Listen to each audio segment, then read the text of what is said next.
Ya, punten dokter dan teman-teman. Sekarang saya akan menjelaskan tentang yang pertama air pathway. Jadi, ketika kita berinhalasi itu udara akan masuk ke saluran pernapasan dengan urutan sebagai berikut, yaitu dari hidung masuk ke faring, lalu ke laring yang masuk ke dalam upper respiratory tract, kemudian ke trakea, bronchus, bronchioles, dan alveoli, di mana di hidung dia akan mengalami penghangatan, pelembapan, dan juga filtrasi. Kemudian di faring itu dia merupakan persimpangan antara masuknya ke saluran pernapasan dan saluran pencernaan. Kemudian untuk di laring itu dia berfungsi untuk mematenkan pembukaan dari saluran pernapasan dan juga berfungsi dalam produksi suara atau fonasi. Boleh di next slide. Kemudian yang kedua saya akan menjelaskan tentang produksi mukus. Oke, jadi yang pertama apa itu mukus? Mukus itu adalah cairan gel ekstraseluler yang disekresikan oleh sebagian besar goblet cell dan yang lainnya oleh seromucosal gland yang terdapat di lapisan submukosa. Nah, fungsi dari mukus ini sendiri adalah untuk membentuk selaput tipis pada permukaan epitelium yang akan melembabkan udara dan juga merangkapkan partikel bakteri yang bisa masuk ke saluran pernapasan. Kemudian partikel yang diperangkap oleh mukus ini akan disingkirkan oleh gerakan dari silia. Mukus itu sebagian besar terdiri dari air, yaitu sekitar 97%, dan sisa 3% itu sebenarnya sebagian besar terdiri dari glikoprotein yang kita ketahui sebagai musin. Ada juga komponen-komponen lain seperti elektrolit, ion, dan juga zat untuk imun dan antibiotik. Boleh di next slide. Kemudian saya akan menjelaskan tentang proses dari mucus production ini sendiri. Jadi dibagi menjadi dua bagian, yaitu mucin production dan juga sekresi dari mucus. Jadi seperti protein yang lainnya, mucin ini dihasilkan dari ekspresi gen yang terdapat di dalam goblet cell, di mana produksi dari protein mucin itu berlangsung di retikulum endoplasma kasa yang terdapat ribosom. Nah, setelah diproduksi protein mucin ini, dia akan glikolisasi lagi dan dipackage menjadi granul-granul yang lebih besar di dalam badan Golgi, di mana setelah itu dia akan dilepaskan secara eksositosis. Untuk dilepaskannya secara eksositosis itu dia akan distimulasi dengan aktivasi dari SNAP protein ini. SNAP protein itu berfungsi untuk membuat jalur keluarnya di dalam sel ini ke membran sel. Nah, kemudian dia juga diaktifasi kinetiknya oleh ion kalsium. Nah, setelah granul ini bertemu dengan membran sel, dia akan melepaskan isinya ke bagian ekstraseluler, di mana mucin yang sudah masuk ke dalam lumen pernapasan itu, dia akan absorpsi air yang banyak dan dia akan ekspansi sehingga membentuk mukus. Nah, kemudian mukus itu akan disingkirkan oleh gerakan silia. Boleh di next slide. Nah, jadi regulasi dari produksi mukus ini sendiri ada dua cara. Yang pertama itu yang pertama itu secara baseline, yaitu dia berlangsung secara kontinu tetapi jumlahnya itu sangat sedikit. Yang kedua itu dia distimulasi oleh pengikatan ATP ke reseptor P2Y2 dan juga pengikatan asetilkolin ke reseptor muskarinik, di mana dia yang akan stimulasi SNAP protein ini dan juga dia akan stimulasi pelepasan kalsium ke intracellular space sehingga meningkatkan terjadinya eksositosis. Nah, kemudian di upper respiratory tract yang seperti kita tahu dia juga rawan untuk terjadinya hipersekresi atau sekresi lebih dari mukus yang di-trigger oleh adanya infeksi oleh bakteri dan virus, dan juga iritan seperti asap rokok atau asap dari polusi, dan juga alergen seperti serbuk bunga yang akan trigger terjadinya inflamasi, dan dari inflamasi ini akan melepaskan mediator inflamasi seperti interleukin dan sitokin, dan juga meningkatkan pelepasan ATP dari sel-sel dan juga meningkatkan aktivasi dari sistem saraf simpatis yang akan meningkatkan pelepasan dari asetilkolin sehingga dia akan meningkatkan produksi musin sendiri di dalam sel dan juga terjadinya eksositosis dari sel-sel gallbladder. Mungkin sekian dari saya. Boleh dilanjutkan ke presenter selanjutnya. Oke, makasih Aileen. Tapi sebelumnya dari teman-teman Akang Tete ada yang ingin bertanya terlebih dahulu.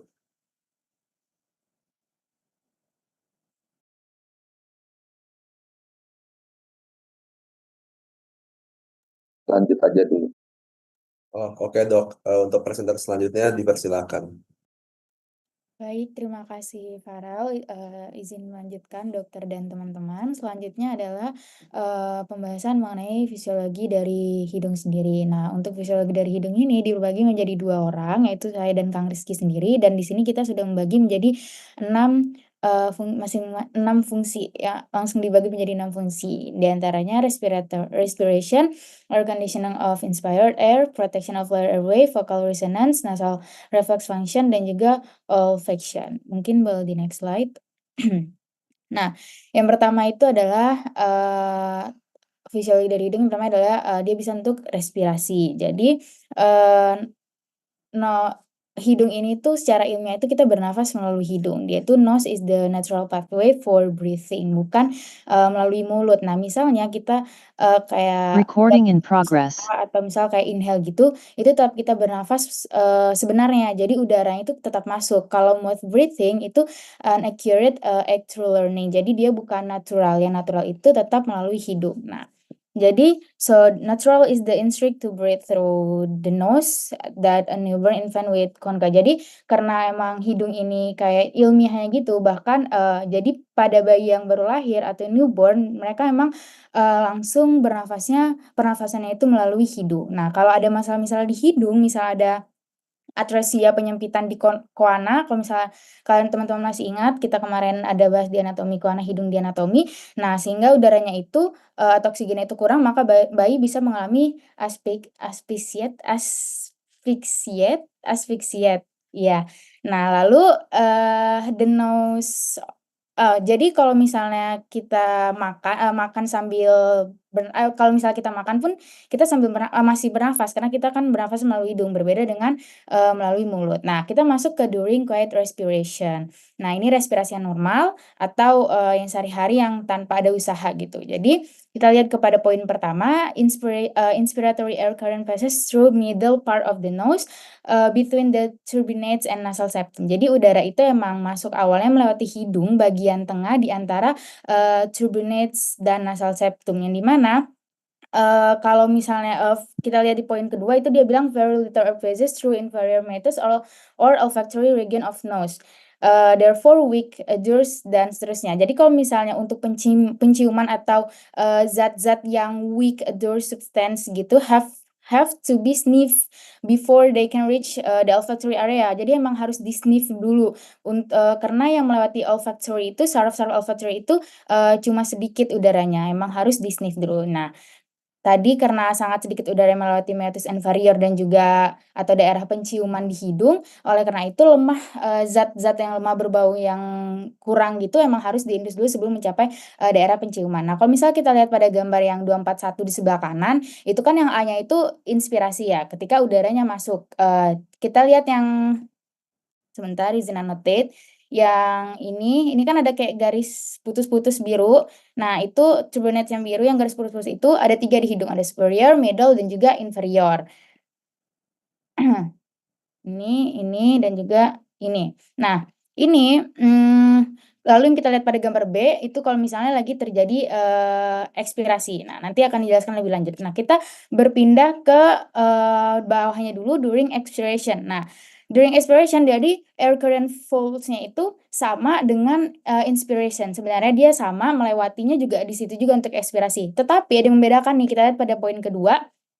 Pada poin pertama, but the entire air current air current it's not expelled directly through the nose. Jadi nggak semuanya itu dia dibuang lewat hidung, si udara untuk ekspirasi gitu, untuk expiration-nya. Nah, kenapa? Kalau misalnya kita lihat pada gambar B itu ketika terjadi ekspirasi, nah itu ada panahnya, kelihatan kayak enggak, kan ada yang ke sini dan juga ada yang kayak muter gitu ya, kayak yang ke dalam gitu. Nah, itu udaranya tuh kayak nggak langsung dikeluarin, tapi dia muter yang di mana fungsinya itu kayak, kita tahu tuh kan dia kayak masuk ke sini-sini untuk cover of inferior and the middle turbinates, and ventilates the sinus gitu. Kita kan punya 4 sinus, ada frontalis, ethmoid, dan lain-lain. Nah, itu semuanya udara yang dia dapetin tuh dari si ekspirasi itu, karena tadi ekspirasi nggak semuanya keluar gitu, karena ada yang berputar di dalamnya. Nah, kita lihat poin pada nomor 2,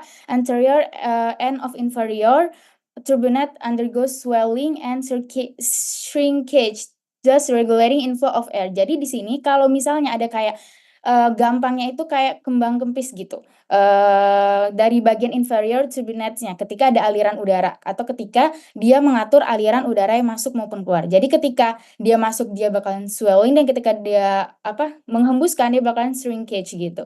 Nah, kita pindah ke yang sebelah kanan, yaitu nasal cycle. Nah, cycle ini tuh lebih ke siklus yang terjadi di hidung. Jadi nasal mucosa undergoes rhythmic rhythmic congestion and decongestion, thus controlling the airflow through nasal chamber. Jadi pasti ada nasal mucosa yang fungsinya itu untuk proteksi dan atau juga melapisi dinding dari hidung dan juga dia untuk mengontrol aliran dari udara. Nah, jadi gampangnya itu kayak mukosa hidung ini kan dia mengalami siklus congestion dan juga decongestion ya, secara berirama gitu, berbarengan gitu. Nah, yang dikenal dengan namanya tadi yang namanya nasal cycle. Nah, ini tuh fisiologis normal gitu, di mana salah satu hidung itu kayak mengalami congestion, penumpukan cairan dan pembengkakan. Nah, pembengkakan dan pembuluhan darah. Nah, pembengkakan atau penumpukan cairan gitu. Sementara sisi lainnya yang mengalami decongestion itu dia penyusutan gitu. Nah, siklus ini tuh kayak bergantian setiap beberapa jam sepanjang hari. Nah, kalau misalnya congestion ini dia kan menyebabkan aluran udara pada sisi hidung yang terkena ini dia menjadi kayak berkurang gitu kan. Sementara sisi yang mengalami decongestion itu kemungkinan aliran udara itu dia kayak lebih lancar. Nah, tujuan dari siklus ini adalah untuk menjaga kelembapan dan kebersihan mukos dari hidung sendiri, serta dia untuk mencegah iritasi dan kekeringan yang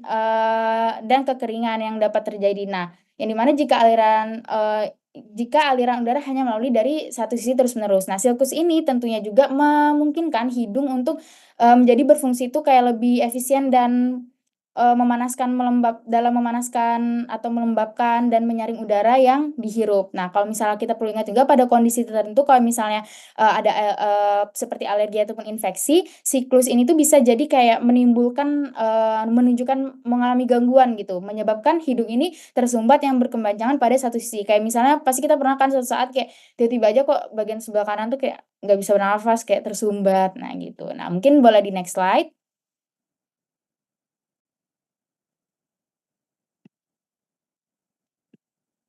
Oke. Nah, ini sebentar, maaf izin hapus. Oke. Selanjutnya ini adalah air conditioning of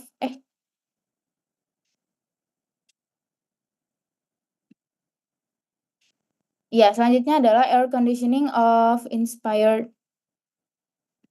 Maaf seperti punten. Boleh di next slide sebelumnya? Oke, boleh di next slide setelahnya, maaf kayaknya ada yang hilang ya. Oke, nggak apa-apa, nggak apa sebelumnya dulu. Oke. Nah, selanjutnya ini air conditioning of inspired air. Nah, ini ketika udara masuk itu ternyata dia ada proses yang lain yaitu air conditioning. Nah, kita lihat pada yang generalnya dulu. Jadi nose is actually called the air conditioner for lungs. Jadi kayak air conditioner itu kayak untuk menyesuaikan gitu kali ya, temperature gitu. Jadi kenapa sih kalau kayak kenapa harus disesuaikan gitu. Nah, karena karena kan nanti dia udara yang masuk itu kan dia akan ke paru-paru ya, makanya harus disesuaikan. Nah, kita tahu paru-paru itu kan dia organnya, sensitif. Jadi dari perbedaan suhu maupun tekanan, kelembapan itu kan tentunya sangat berpengaruh di, paru-paru. Nah, makanya tadi dibutuhkan untuk penyesuaian.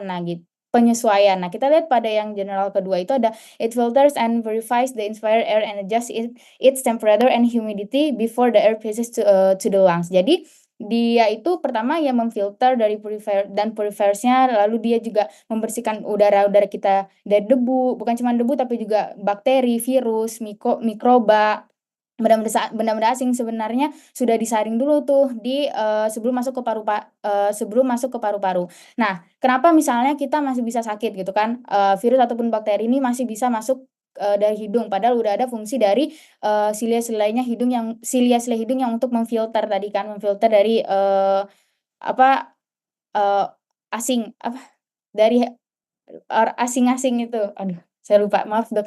Dari dari as intinya asing, aduh saya lupa namanya, itu, nah karena jumlahnya ini Alergen. ya dari alergen, terima kasih Dok. Jadi, dari alergen-alergen itu. Nah, karena jumlahnya itu kan kayak udah banyak nih misalnya di tubuh kita. Nah, jadi dia nggak bisa berputar gitu. Jadi ada yang tetap masuk. Nah, kalau misal jumlahnya udah melebihi gitu kan, virusnya udah banyak. Nah, dia akan menimbulkan otomatis gejala-gejala itu. Makanya walaupun ada tetap fungsi filter dan juga purification, masih ada beberapa virus ataupun mikroba yang bisa masuk melalui hidung itu. Nah, terus juga dia ini bisa adjust, temperature, suhu, dan juga kelembapan. Nah, kita langsung masuk ke, sebelah kiri dulu, filtration dan purification. Nah, jadi pada poin pertama itu dibilang nasal fibrosis at the entrance of nose acts as a filters to sieve larger particles like fluffs of cotton. Maaf itu typo. Nasal fibrasi itu yang kayak rambut-rambut hidung kan, kita kemarin udah belajar, dia fungsinya untuk kan memfiltrasi partikel-partikel yang lebih besar. Nah, kayak misalnya debu, kapas, pokoknya partikel-partikel yang misalnya dia tuh menggunakan rambut-rambut hidung tuh untuk filternya. Nah, untuk partikel-partikel yang lebih lembut kayak partikel like dust, pollen, and bacteria gitu, to the mucus which is spread like shit all over the surface of the mucous membrane. Sedangkan kalau misalnya untuk bakteria, dia tuh nempel, jadi tubuh dia tuh nanti nempel di mukus yang ada di mukosa kita, di hidung kita. Jadi kan tadi nasal kita ingat sebelumnya dijelasin sama teman-teman kita sama Eileen ya, mukosa itu kan dilindungi sama mukos kan. Nah, si mukos ini nanti dia melapisi nasal mukos itu. Jadi yang kecil-kecil tuh kayak nempel lah di mukos-mukos itu, yang nggak bisa di-trap sama si silia. Nah, kita lihat pada, poin nomor 3-nya tuh, "The front of the nose can filter particles up to 3, micrometer while nasal mucus traps particle is fine." Nah, ini ukuran yang bisa di-trap, atau kayak diperangkap, dicegah gitu, kalau dia lebih kalau misalnya lebih kecil partikelnya kemungkinan dia nggak bisa, trap di situ. Kalau misalnya ukurannya kurang dari 0,5 ya berarti dia bisa masuk. Nah, kita lihat pada temperature control yang sebelah kanan. Pada poin pertama dia bilang regulated by large surface of the nasal mucosa. Jadi yang mengatur temperatur itu juga mukosa yang ada pada hidung which is structurally adapted to perform this function. Nah, this mucous membrane particularly in the region of the middle and inferior tubinets. Nah, berarti in the middle sini ya. Berarti kalau middle yang di situ tadi. Nah, kalau misal kita lihat pada gambar tadi kan ada tuh yang middle sama inferior. Nah, di situ katanya itu fungsi yang pertama untuk menyesuaikan, suhu gitu, is highly vascular. Ya, jadi banyak pembuluh darah yang berada di situ with cavernous venous space or sinusoids, yang di mana control the blood flow. Makanya di sini bisa terjadi, nanti pengaturan suhu karena di situ tadi banyak blood flow-nya. Dan dia juga ketika banyaknya aliran darah, maka akan semakin hangat suhunya. Nah, jadi singkatnya itu mukosa hidung itu dia memiliki peran penting ya dalam menyesuaikan tadi suhu udara yang masuk ke saluran pernafasan. Jadi ketika udara itu dingin, udara itu dingin dihirup mukosa hidung itu akan membantu menghangatkannya, sebelum mencapai paru-paru dan sebaliknya kalau misalnya panas mukosanya dapat membantu mendinginkannya. Nah, pembuluh darah di sekitar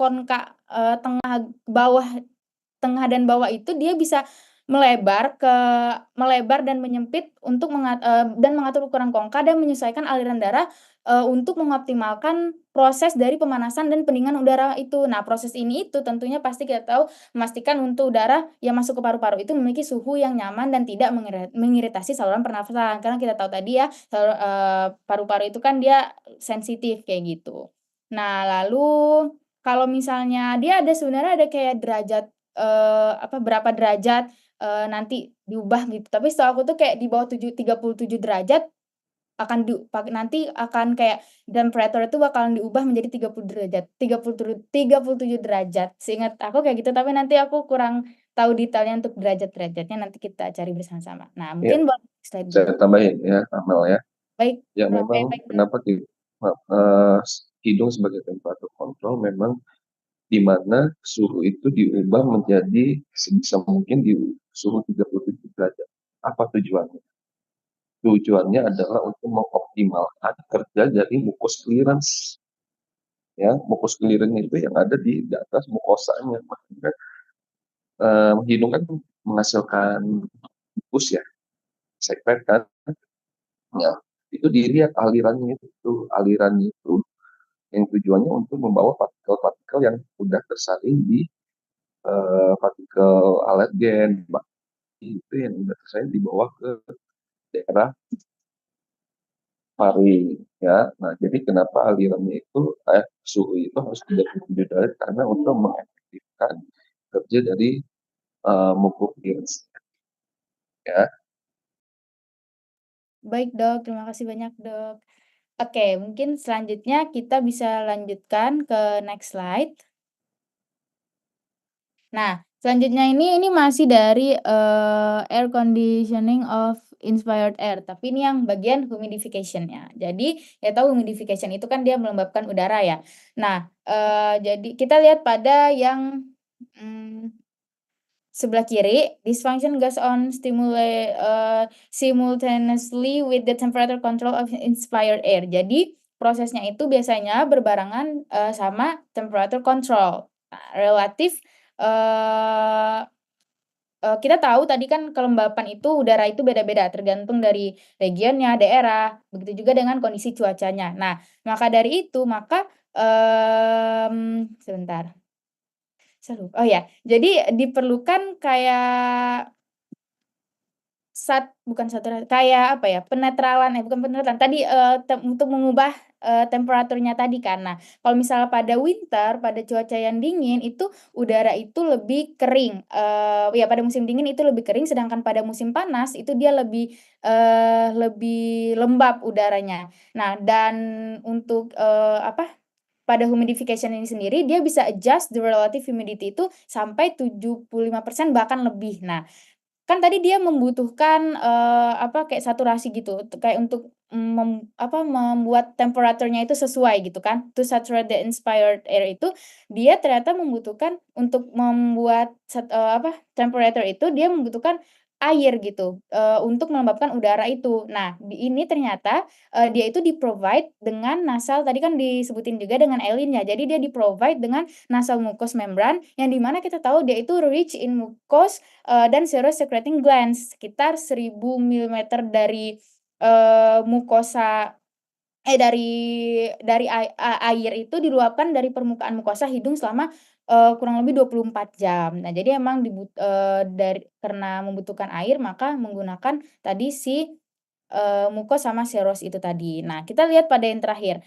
Moisture is essential for integrity and function of the ciliary epithelium. Nah, moisture ini penting kan. Nah, kenapa nih, pasti kita bertanya-tanya, kenapa tadi kan kita harus menjaga udara kelembapan ini, kenapa penting gitu kan. Nah, karena tadi, seperti tadi dokter udah menjelaskan juga, salah satunya yang seperti dokter jelaskan dan juga karena dia juga untuk menjaga struktur dan integritas dari silia-silia yang ada di hidung, yang ada di respiratory tract. Kita tahu respiratory tract itu kan tadi ada epitel yang memiliki silianya. Nah, kita lihat pada bagian sebelah kanannya. Poin pertama itu ada at 50% relative humidity, slurry function stop in 8 sampai 10 menit. Thus dry air predisposed to infection of the respiratory tract. Humidification also has a significant effects on gas exchange in the lower airways. Ya, jadi dia punya efek juga untuk pertukaran gas pada nanti di paru-paru di alveolus. In nasal obstructions, gases exchange is affected in the lungs, leading to rise. Jadi maksudnya ini ketika ada nasal obstruction, misalnya lagi ada infeksi atau lagi pilek atau flu gitu kan, otomatis kan patofisiologinya terganggu. Nah, otomatis pertukaran gas di paru-paru itu juga akan terganggu. Nah, jadi CO2 atau karbon dioksidanya itu dia susah untuk keluarkan gitu, sehingga dari kadarnya nanti akan meningkat dan oksigennya jadi menurun kalau misalnya ada masalah humiditas ataupun kelembapan masalah di humiditas ataupun kelembapannya. Nah, singkatnya itu intinya ya silia ini kan di saluran pernafasan ini berperan untuk membersihkan partikel debu dan kotoran yang masuk saat kita bernafas. Nah, ketika udara terlalu kering, silia ini kehilangan kemampuannya untuk berfungsi secara optimal. Nah, yang mana meningkatkan resiko infeksi karena partikel-partikel asing ini dia nggak bisa di-trap, nggak bisa dan juga nggak bisa dikeluarkan dengan baik. Selain itu, pelembapan udara kan dia penting juga ya untuk menjaga fungsi dari pertukaran gas yang efisien di paru-paru. Nah, jika tersumbat di aliran darah ke paru-parunya berarti terganggu yang dapat tadi menyebabkan akumulasi dari karbon dioksida dan penurunan oksigen di dalam darah, berpotensi juga menyebabkan gangguan pernafasan saat tidur. Misalnya contohnya adalah sleep apnea. Nah, mungkin boleh di next slide. Nah, selanjutnya tadi kita sudah kita berpindah ke protection lower of airway. Jadi ternyata hidung ini dia itu juga memiliki fungsi sebagai proteksi lower airway. Pertama, dia punya silia, lalu dia ada enzim-enzim dan juga immunoglobulins, dan ada proses sneezing dan juga bersin. Nah, kita ke yang pertama dulu, yaitu mucociliary mechanism, mekanisme mukus dan silia yang ada di hidung. Kita lihat pada poin pertama, nasal mucosa is rich is goblet cells, secretory glands, both mucous and serous. Their secretion for a continuous sheet called mucous blanket. Jadi tadi sempat dimention juga sama Aileen ya. Mucous blanket ini karena tadi dia tuh spread over the nasal mucosa. Jadi dia melapisi semua mukosa hidung, makanya disebut dengan mucous blanket. Nah, mucous blanket ini dia consists of superficial mucous layer. Jadi dia tuh kayak ada lapisannya lah si mucous blanket ini. Pertama, dia ada yang superficial yang di luarnya dan ada juga yang deepnya. Jadi yang superficial itu yang mucous, yang lebih dalam itu bagian yang dalam itu adalah serosanya. Nah, sebenarnya fungsinya itu sama, dia untuk filtrasi, purification juga, untuk trap partikel-partikel, itu semuanya fungsinya sama tuh, yaitu dari mucus dan serous yang ada di floating on the top of cilia-nya. Kalau misalnya kalian lihat pada gambar yang di bawah, nah itu ternyata dia juga which are constantly beating to carry it like conveyor belt towards the nasopharynx. Jadi silia itu bergeraknya disebut dengan dia kan kayak bergerak gitu kan, nanti ditunjukin gambarnya, dia kayak bergerak gitu, disebutnya dengan conveyor belt yang nanti dia akan mengikuti sehingga kayak partikel-partikel gitu ya misalnya, mengikuti si silianya itu sehingga nanti bisa masuk ke nasopharynx dan seterusnya. Nah, kita lihat pada gambar, jadi kan ini mekanisme trap, dia pakai mekanisme yang conveyor belt itu. Ini kan yang pertama itu mukus yang bagian atas. Sebentar. Oke, ini mukus yang bagian atas, lalu ada bagian serosanya, bagian bawahnya, dan ini yang sebentar, dan ini yang si silia-silianya. Rambut-rambut ini. Nah, dia ini ngikutin, jadi silia ini selalu bergerak menuju ke dalam, makanya nanti pergerakannya itu kalau misalnya lihat panah yang ini, dia ke dalam. Jadi yang bagian sini itu dari luar dan ini yang bagian dalam. Jadi udaranya itu kan ke sini nih, ngikut ke sini. Nah, itu pergerakan panahnya itu jadi kalau misalnya dia nggak ke-trap di sini, nanti bakal di sini, nggak ke-trap sini, di sini. Jadi kayak apa ya, nggak di sini berarti di setelahnya kayak gitu. Si partikel-partikel itu tadi. Sebentar. Ya, ya jadi habis kalau misalnya kita lihat, silia ini pas dia lagi bergoyang, si rambut-rambut ini kan kayak menekuk gitu sampai ke mukus si silianya kan. Nah, ini fungsinya supaya direction-nya itu tetap bergerak maju atau ke dalam atau satu arah ke bagian, dalam gitu. Jadi habis nekuk lurus, habis nekuk dia lurus lagi. Makanya tadi ada, namanya nanti effective stroke and recovery stroke. Nah ini, jadi kalau misalnya udah ini nanti dia jadi berdiri lagi, nanti jadi kayak, membungkuk lagi gitu. Nah lalu kita lihat pada poin yang sebelah, eee, kita lihat pada yang sebelah kanan, itu jadi ya, yang sebelah kanan nih bawah, Inomatial cilia syndrome ketika ada kerusakan pada silianya, jadi silianya itu inomatial nggak bisa bergerak. Nah, cilia are defective and cannot beat effectively. Dia nggak bisa bergerak tuh, akibatnya pergerakan silianya tadi kan terganggu. Nah, ini akan leading to stagnation of mucus in the nose and sinus of bronchi causing chronic. Misalnya kayak rhinosinusitis, misalnya rhinosinusitis. Nah, jadi karena silianya nggak bisa bergerak dengan maksimal atau efektif, sehingga mukus-mukusnya ini akan stuck di situ, nggak ada gerakan jadinya, nggak ada yang membersihkan. Nah, itu bisa nempel di hidung maupun di sinus dan bahkan di bronkus. Karena di bronkusnya juga ada silia kan, sehingga bisa terjadi ya tadi, rhinosinusitis atau bronkiektasis. Lalu kita lihat, pada next slide boleh? Nah ini, oke maaf sebentar dihapus. Oke, sebelumnya jadi, tambahan movement dari silia ini dia juga efektif by drying drugs, misalnya adrenalin, terus juga excessive heat or cold, smoking juga. Makanya kalau misalnya, merokok atau kalau lagi merokok itu kan rusak silianya, kalau lagi infeksi itu juga dia bisa merusak silia-silianya. Nah selanjutnya ini adalah, eee, masih di bagian ini tadi ya, protection of lower airway, ini adalah yang kedua enzim and immunoglobulins. Nah, hidung itu, bisa untuk enzim dan immunoglobulin juga, itu kan untuk proteksi atau membunuh bakteri-bakteri, dia juga sama gitu kan. Nah, nasal kita lihat, poin pertama itu nasal secretion also contains an enzyme called, lysozyme which kills bacteria and virus. Jadi, lysozyme ini fungsinya untuk membunuh bakteri dan virus, dan immunoglobulin kayak IgA dan IgA itu fungsinya untuk proteksi juga. Namanya juga kan kita tahu immunoglobulin, jadi dia sebagai antibody, sebagai imunnya kayak gitu. Nah, kita lihat juga, dia ini, also present in nasal secretion and provide immunity.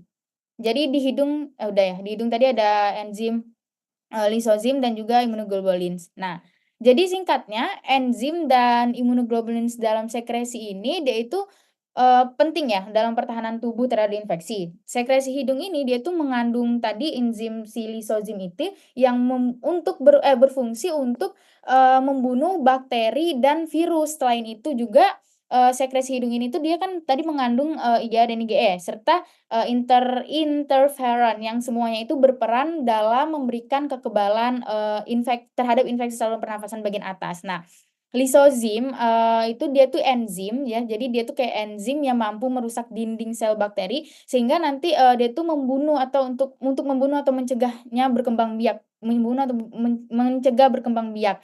Nah, kalau misalnya yang immunoglobulin IgA itu membantu melindungi mukosa dari, patogen, dengan mencegah mereka nempel dan berkembang biak. Kalau misalnya IgE, dia itu perannya tuh respon terhadap alergen dan infeksi parasit. Nah, kalau misalnya interferon, dia tuh kayak protein yang membantu melawan infeksi virus dalam respon, eee, terhadap dalam, infeksi virus dengan menghambat replifikasi virus gitu. Nah, kombinasi ini kan macam-macam kan, tadi fungsinya macam-macam, tapi pada intinya ya mereka ini untuk pertahanan yang membuat hidung ini menjadi garis pertahanan pertama yang efektif gitu, untuk melawan, mikroorganisme yang dapat menyebabkan penyakit-penyakit. Nah, Yang terakhir itu ada sneezing atau bersin. Sebenarnya kalau nggak salah tuh ada bagian yang lebih lengkap lagi. Nah, tapi di sini tuh ternyata sneezing tuh juga masuk ke bagian protection of lower airway. Jadi singkat aja di sini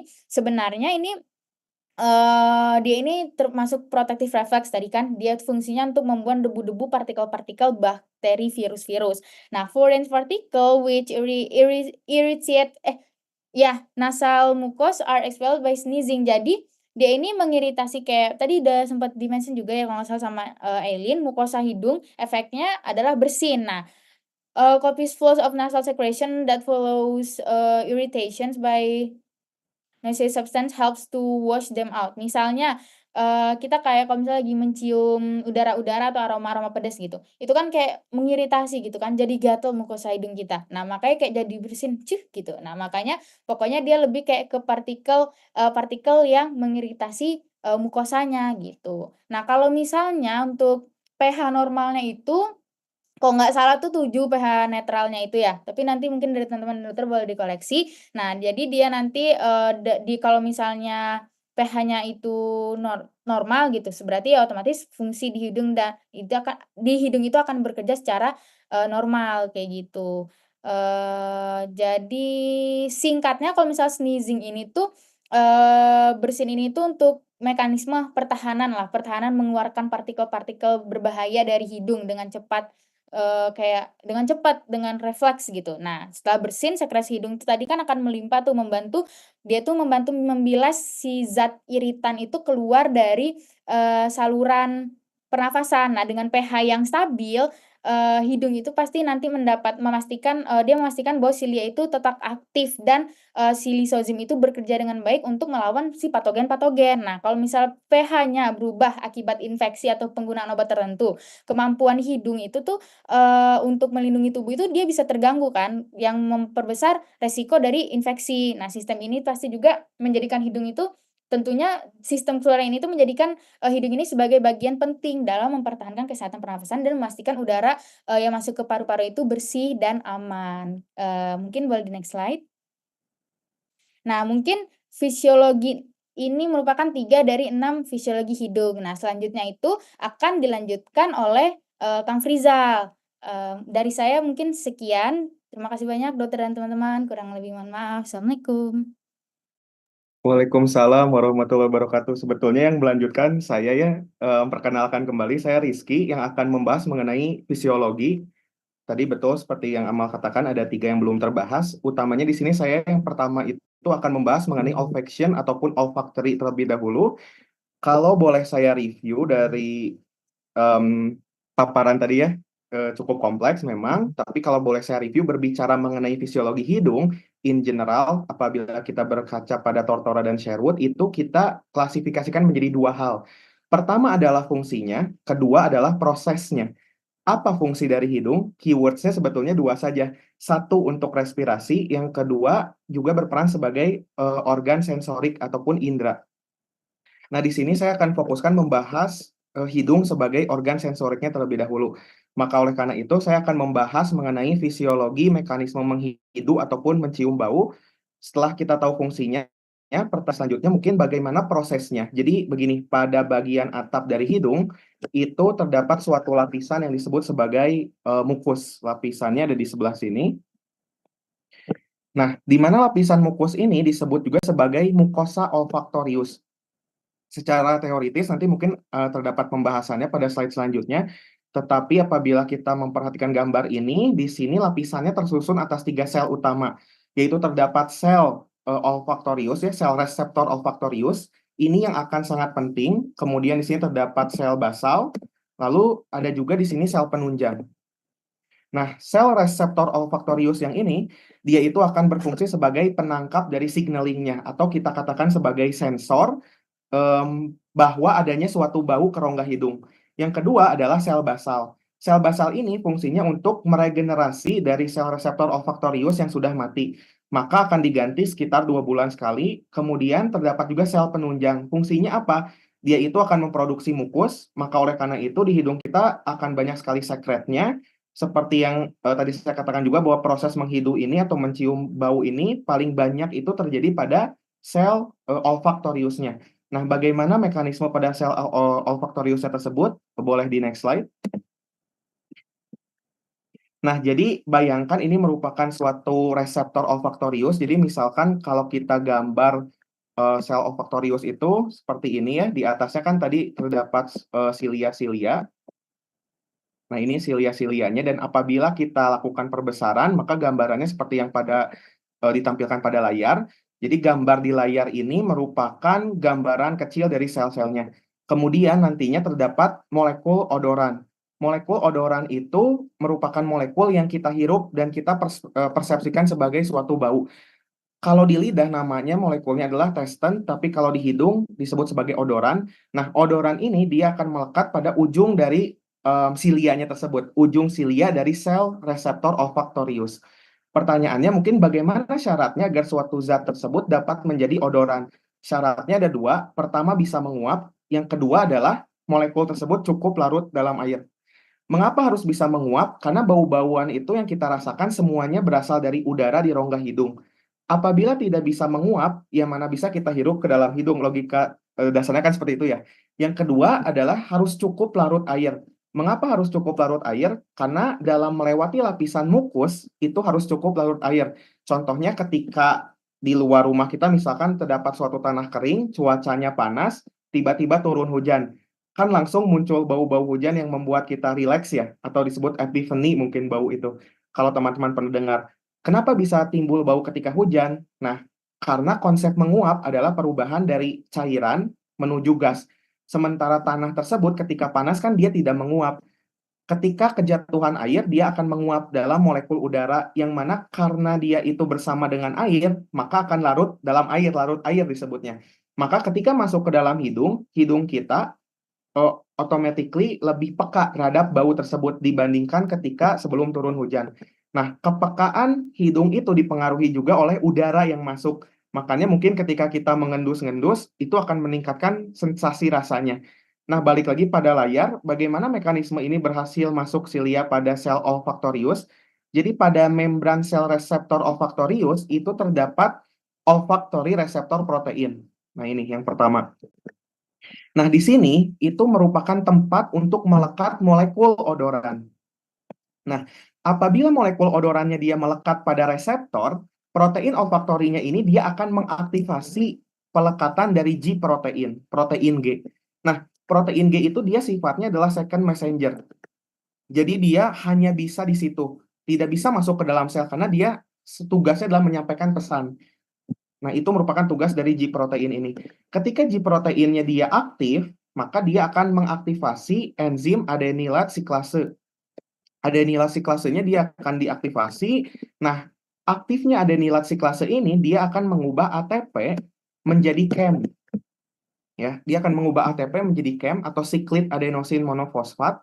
Ini merupakan ATP yang sebetulnya biasa buat untuk kita membuat energi. Nah, ketika ATP-nya ini sudah diubah menjadi KEM oleh adenylat siklase, maka kadar KEM-nya juga akan semakin tinggi. Nah, dia akan membuka kanal dia akan membuka kanal dari natriumnya tersebut, dari natrium channelnya dia akan dibuka. Dan ini terjadi tidak hanya di hidung sebetulnya, di mana-mana pun terjadi seperti ini. Nah, kemudian natrium channelnya dia sudah terbuka, maka natriumnya masuk, dan natriumnya kan kadar konsentrasinya dia semakin tinggi ya, karena tadi diaktifasi. Semakin tinggi, apalagi yang berada di luar sel, dia semakin tinggi karena dia terbuka, maka yang akan terjadi dia akan berdifusi, dia akan masuk. Nah, kalau natriumnya masuk, maka muatan dalam selnya dia akan berubah menjadi muatan positif. Makanya di sini Na+. Nah, muatan positifnya ini ketika di dalam sel, ini kan kita sudah bicara masuk ke dalam sel ya. Apabila di dalam sel dia lebih positif, maka sel tersebut akan mengalami depolarisasi. Nah, adanya depolarisasi ini akan memicu adanya potensial aksi. Nah, akan memicu potensial aksi yang akan diteruskan ke persarafan dan akhirnya akan masuk ke nervus olfaktorius. Nah, proses selanjutnya bagaimana? Boleh di slide lagi. Nah, jadi yang panjang-panjang itu ini merupakan suatu reseptor sel ya, reseptor dari sel olfaktoriusnya. Pada manusia terdiri atas 4-5 juta sel olfaktorius, di mana di dalam 5 juta terdapat 1000 jenis reseptor olfaktorius. Jadi bisa dibayangkan masing-masing bau itu menempel pada reseptor olfaktoriusnya yang spesifik. Misalkan bau A dia menempel di warna yang ungu, bau B dia menempel di warnanya yang hijau, dan seterusnya.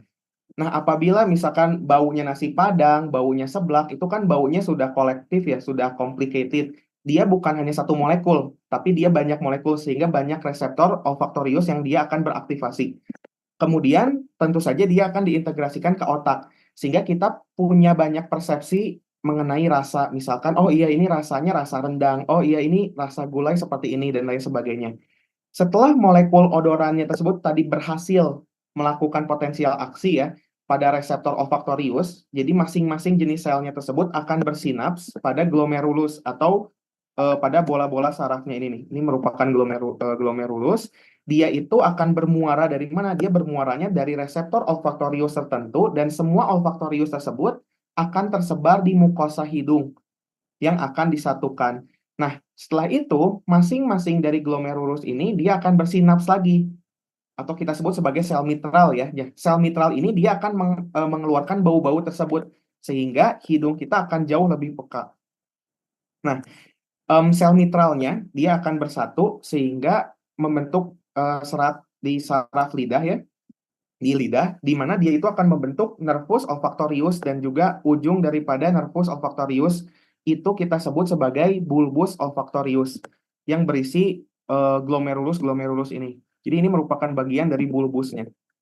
Nah, bulbus olfaktorius ini ada dua, masing-masing di lubang hidung kanan dan juga lubang hidung kiri. Apakah sudah selesai? Belum, karena bulbus olfaktorius ini tentu saja dia harus dikirim ke otak, bagian paling atas ya.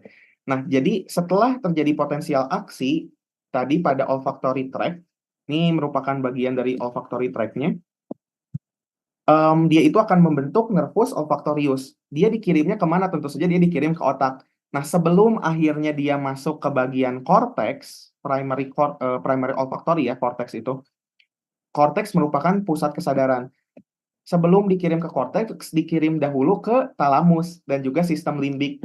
Karena dia mampir ke sistem limbik, maka dia akan mempengaruhi respon kita terhadap bau. Makanya ketika kita mencium bau tidak enak, mungkin kita akan mual, akan tidak enak. Sebaliknya, ketika kita menghirup bau yang enak, mungkin kita akan senang. Setelah sistem limbik itu diteruskan, lalu kemana lagi? Dia akan ke primary cortex, olfactory area pada cortex ya. Dia akan diteruskan ke sini.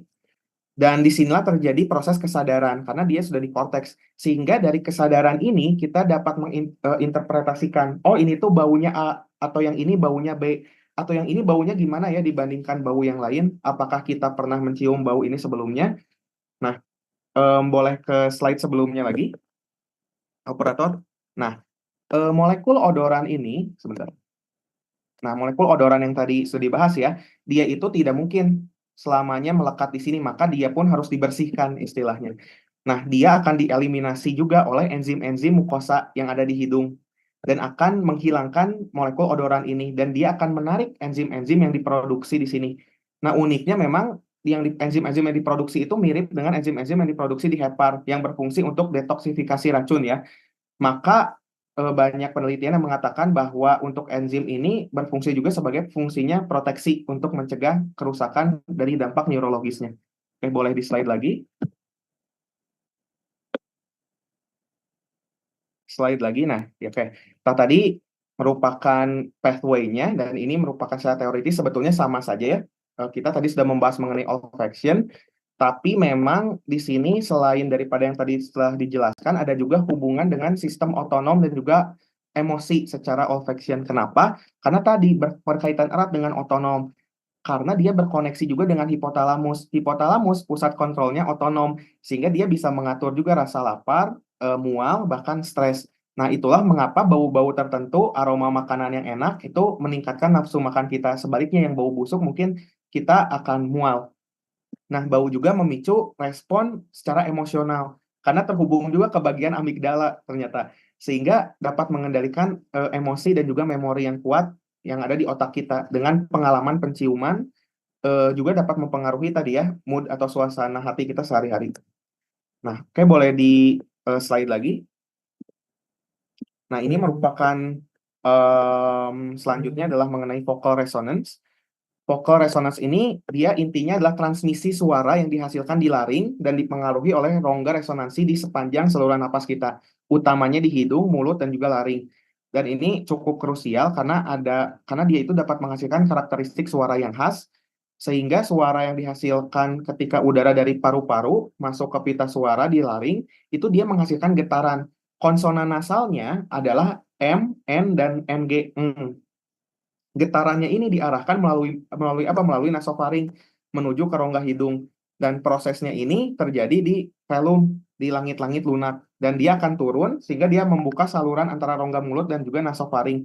Nah, sebaliknya ada juga yang non nasal, konsonan-konsonannya ada huruf B, huruf D, dan juga G, sehingga ketika velumnya dia menutup nasofaring, udaranya itu akan lewat melalui mulut. Nah, kemudian untuk peran hidungnya dalam resonansi sih sebetulnya strukturnya kan tadi luas sekali ya, ada jaringan mukosa dan lain sebagainya, tapi dia berperannya sebagai resonator secara alami. Sehingga dia akan menghasilkan suatu frekuensi, baik itu yang frekuensinya kuat ataupun rendah. Yang paling penting sih untuk konsonan nasalnya tersebut.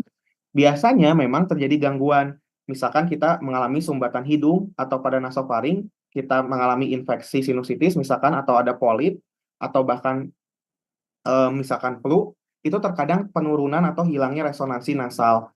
Pada kasus ini, tadi yang harusnya suaranya M, N, dan juga eng, biasanya berubah jadi B, D, dan juga G. Jadinya agak bindeng mungkin ya suaranya. Yang misalkan mama makan mangga, jadinya kedengarannya baba makan bangga. Nah, biasanya itu ketika kita tadi ada kasus-kasus tertentu, polip, dan juga penurunan, ataupun contoh sederhananya flu, dan lain sebagainya. Oke, boleh di slide?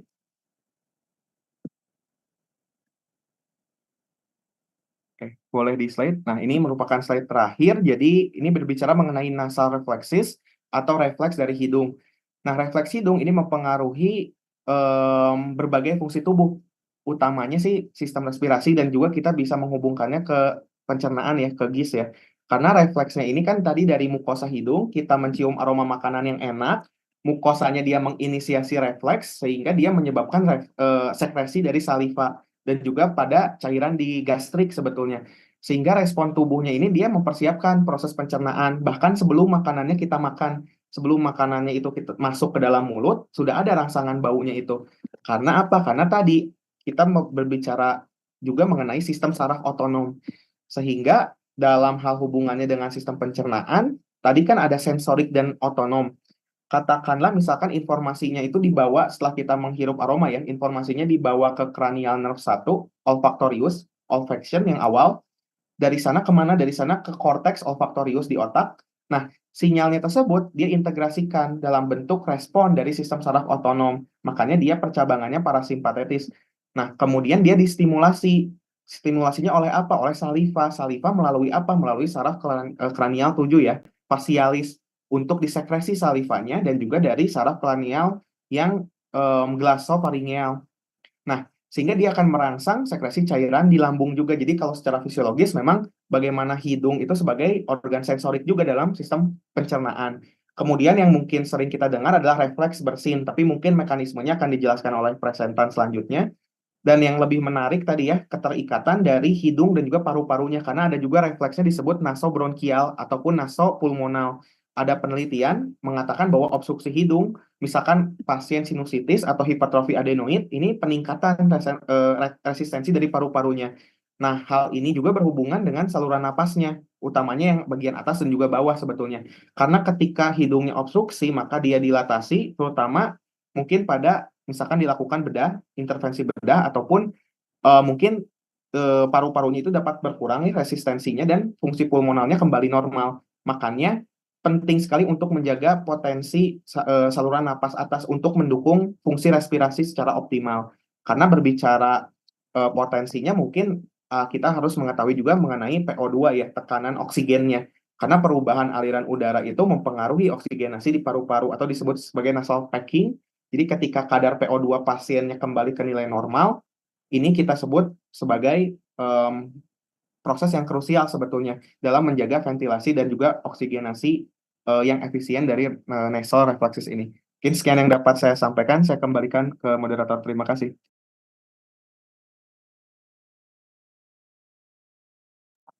Oke, makasih Kang Rizky untuk pemaparannya. Dari teman-teman yang lain ada yang mau didiskusiin atau bertanya mungkin? Ya, gimana dari fungsi nasal udah lengkap banget ya penjelasannya, dan menurut saya sudah apa detail nih teman-temannya menjelaskan ya. Cuma saya tambahkan sedikit yang tadi fungsi hidung yang sebagai yang menghasilkan antiglobulin imunoglobulin di sekitar itu ya.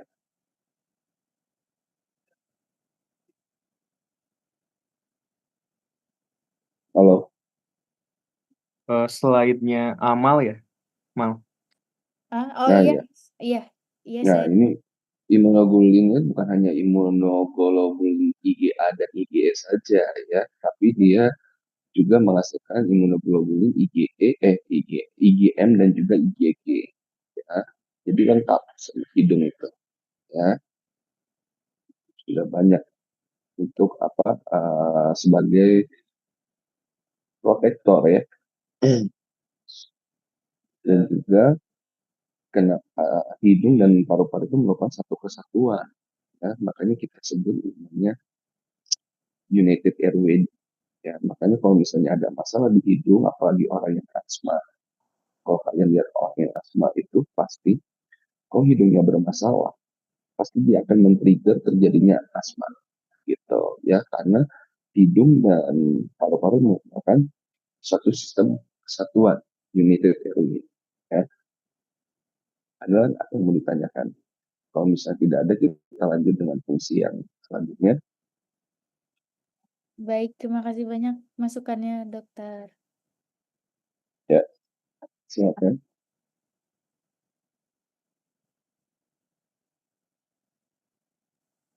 Oke, jika sudah aman semua, kita lanjut aja ke presenter berikutnya. Dipersilakan. Oke, baik. Terima kasih, Farel. Selanjutnya saya akan membahas tentang fisiologi dari paranasal sinus atau sinus paranasal. Boleh di next slide-nya. Nah, jadi sebenarnya seperti yang kita tahu juga kalau sinus paranasal ini, dia itu bukan merupakan kayak sistem pernafasan yang memang aktif. Jadi, dia itu memang hanya sebuah rongga yang memang akan terisi udara ketika kita bernafas gitu. Jadi hanya sebagai sistem pernafasan yang pasif, dan makanya di sinus ini dengan sembari udara masuk ke dalam sinus ini biasanya akan membawa patogen-patogen yang memang akan terperangkap di dalam sinus paranasal ini. Nah, makanya di sini kita di fisiologi ini kalau membahas tentang bagaimana sinus ini dia akan membersihkan rongga-rongganya tersebut. Nah, yang pertama ini kita bahas adalah ventilasi dari sinus itu sendiri. Nah, seperti namanya yaitu ventilasi, yaitu adalah sebuah sistem pertukaran udara dari sinus paranasal ini sendiri, dan sinus paranasal ventilasi ini terjadi melalui ostium atau rongga kecil yang memang menghubungkan sinus paranasal ini dengan rongga hidung. Dan ventilasi ini kalau kita bisa bilang itu bersifat paradoks atau berkebalikan dari sistem pernafasan normal kita. Jadi ketika kita menarik nafas, maka sinus paranasal ini akan kosong dari udara. Begitupun sebaliknya ketika kita mengembuskan nafas atau ekspirasi, maka sinus paranasal ini akan terisi oleh udara. Mengapa hal tersebut bisa terjadi? Karena ketika kita inspirasi, tekanan negatif ini akan terbentuk di rongga hidung, sehingga menarik udara dari sinus menuju hidung ke dalam paru-paru. Jadi karena rongga dari sinus paranasal ini yaitu ostium itu sangat kecil, jadi ketika ada arus, kalau kita bisa bayangkan arus yang deras ketika kita menarik nafas, maka udara-udara yang berada di dalam sinus paranasal ini dia akan ikut tertarik ke dalam paru-paru. Seperti itu. Dan begitupun sebaliknya ketika saat ekspirasi, tekanan positif akan terbentuk dalam rongga hidung. Jadi seperti yang sudah disinggung oleh Teh Amel tadi juga, ketika kita mengembuskan nafas itu tidak akan semua udara tidak akan terlepas ke luar, tapi akan ada yang berputar dan masuk ke dalam sinus paranasal ini sendiri. Dan mekanisme itu terjadi untuk agar mendorong tidak terjadinya penumpukan gas atau mikroorganisme yang dapat menyebabkan infeksi di dalam sinus paranasal itu sendiri. Boleh dilanjut slide-nya. Oke, selanjutnya adalah pembersihan mukosiliar dari sinus paranasal ini sendiri. Nah, pembersihan mukosiliar ini merupakan proses yang memang penting yang melibatkan sistem mukosa atau silia-silia rambut kecil dan juga mukus yang tadi dihasilkan oleh sel goblet tadi. Nah, mekanisme ini juga berperan besar dalam menjaga kesehatan saluran pernapasan karena dia itu memerangkap berbagai patogen-patogen yang memang terperangkap di sinus paranasal itu sendiri. Nah, jadi mekanismenya di dalam mukosa sinus itu diproduksi mukus yang diproduksi oleh sel goblet tadi yang melapisi permukaan sinus, dan mukus ini itu mengandung enzim, antibodi, dan juga protein yang berfungsi untuk menangkap patogen dan juga partikel asing, seperti misalnya debu yang memang ikut masuk, bakteri, dan juga virus. Dan mukus ini juga dihasilkan untuk menjaga kelembapan dari mukosa sinus itu sendiri, yang tentunya penting untuk menjaga efektivitas fungsi dari silia. Dan di permukaan sinus itu terdapat sel-sel bersilia yang memang terus-menerus menggerakkan mukus menuju ke ostium. Jadi kalau kita bisa bayangkan di sinus itu terdapat suatu saluran yang memang terhubung dengan rongga hidung, yaitu adalah ostium. Nah, di dalam rongga sinus paranasal itu dihasilkan mukus. Nah, mukus itu memerangkap seluruh patogen-patogen yang kemudian patogen ini akan disapu oleh silia yang memang tadi sudah dijelaskan secara rinci di slide-slide sebelumnya. Dan dia akan membawa mukus ini menuju ke ostium untuk membawa keluar patogen-patogen asing tersebut. Nah, di sini saya akan itu tadi adalah overview dari pembersihan mukosiliar. Selanjutnya saya akan bahas tentang pembersihan mukosiliar dari sinus maxillaris ini sendiri. Nah, bisa kita lihat pada gambar yang di sebelah kanan itu sinus maxillaris itu yang berwarna ungu. Nah, ostium dari sinus maxillaris ini sendiri berada di bagian atas dari sinus maxillaris. Nah, maka dari itu pergerakan dari silia dan juga mukus itu dia berasal dari bawah atau bagian dasar dari sinus maxillaris itu sendiri. Dia akan bergerak menuju ke atas yang memang sesuai dengan silianya yang bergerak ke atas menuju ke ostium. Karena gerakannya memang juga menanjak dan kemudian masuk ke meatus tengah atau bagian dari rongga hidung, dan dari sana akan dibawa ke bagian hidung untuk dikeluar atau ditelan. Jadi patogen-patogen yang berhasil dikeluarkan melalui ostium itu biasanya akan dikeluarkan melalui hembusan nafas atau memang dikembalikan atau ditelan ke dalam tubuh untuk dihancurkan melalui asam lambung. Boleh di next slide-nya. Selanjutnya adalah pembersihan mukosiliar di sinus frontalis yang berada di atas atau di pangkal hidung ya. Nah, bisa kita lihat di sini tanda panah di bagian gambar sebelah kiri itu terlihat berputar-putar ya. Kenapa bisa begitu?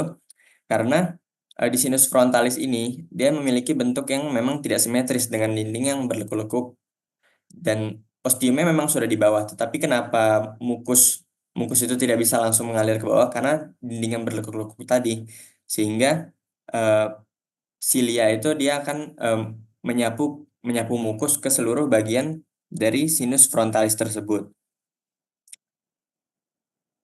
Dan ini merupakan cara unik dalam membersihkan sinus paranasal.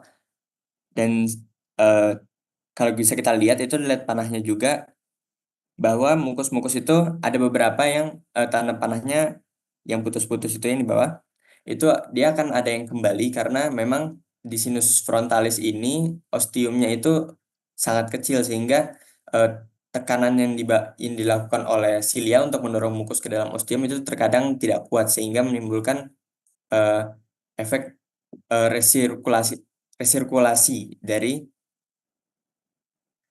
dari mukus itu sendiri. Oke, boleh lanjut.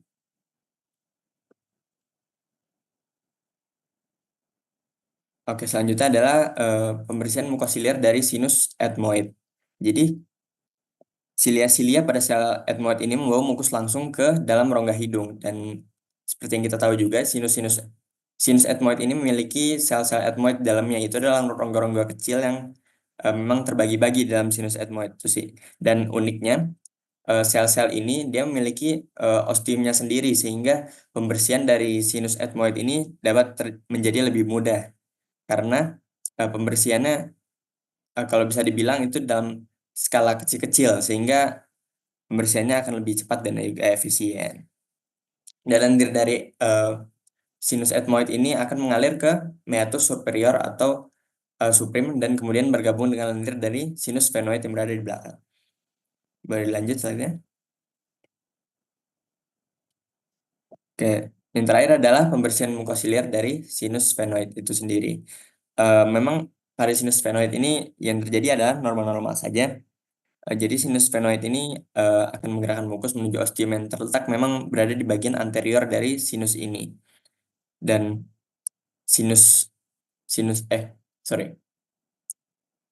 mukus tersebut akan mengalir melalui meatus superior dan kemudian akan dialirkan melalui rongga hidung untuk dikeluarkan. Kira-kira itu saja dari saya kembalikan kepada moderator. Terima kasih. Oke, makasih juga Arik. Dari teman-teman AKTT ada yang ingin bertanya atau didiskusikan? Yang ditanyakan mengenai fungsi dari sinus.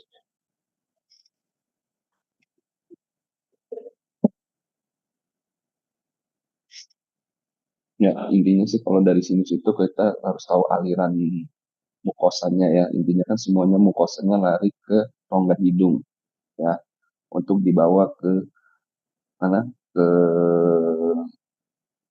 nasofaring. Nah, berarti kalian udah bisa paham nih kenapa nih kok bisa jadi sinusitis baik akut maupun kronik ya. Artinya permasalahan itu biasanya paling sering ada di ostiumnya ya, sehingga yang menyebabkan gangguan aliran dari aliran pembuangan ya, aliran cairan dari sinus-sinus yang ada di dok gitu. Ada yang mau ditanyakan tentang materi ini? Dadah dok, mau kemana dok? Oka. Oh, siap dok. Halo, ada yang mau ditanyakan nggak? Dari saya cukup, Dok. Terima Cukup ya. Kalau cukup lanjut ke ini Faring. Oke, makasih dok untuk rangkumannya. Jadi kalau untuk presentasi selanjutnya sendiri dari saya, yaitu mengenai fisiologi dari faring, lebih khususnya mengenai fungsi dari nasofaring, orofaring, dan laryngofaring. Boleh di next slide.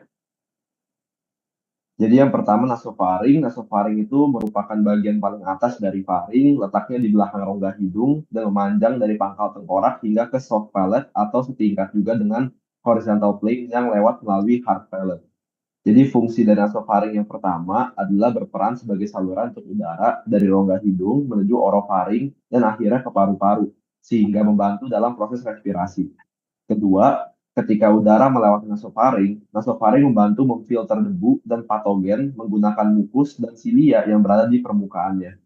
Nasofaring juga melembabkan dan menghangatkan udara sebelum mencapai paru-paru.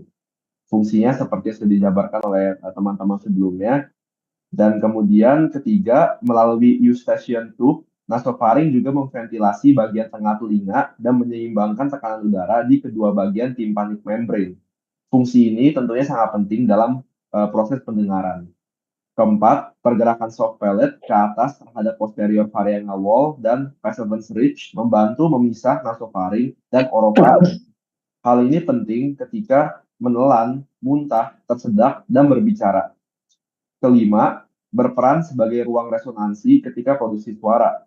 Gangguan suara terlihat dalam obstruksi nasofaring dan inkompetensi velopharyngeal. Keenam, nasofaring berperan juga sebagai saluran drainase untuk mukosa yang disekresikan oleh kelenjar nasal dan nasofaringeal. Terakhir, untuk fungsi nasofaring sendiri, di nasofaring terdapat jaringan limfoid termasuk pharyngeal tonsil yang berperan dalam respon imun dengan cara menangkap dan mengidentifikasi patogen. Boleh di next slide.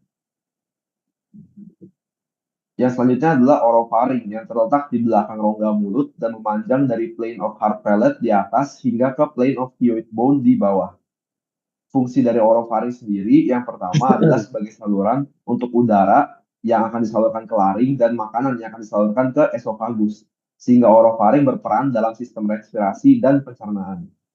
Kedua, orofaring juga berperan dalam deglutition atau menelan, karena terdapat otot-otot di orofaring yang berkoordinasi dengan lidah dan soft palate untuk menginisiasi menelan dan membantu mendorong makanan dan cairan ke esofagus.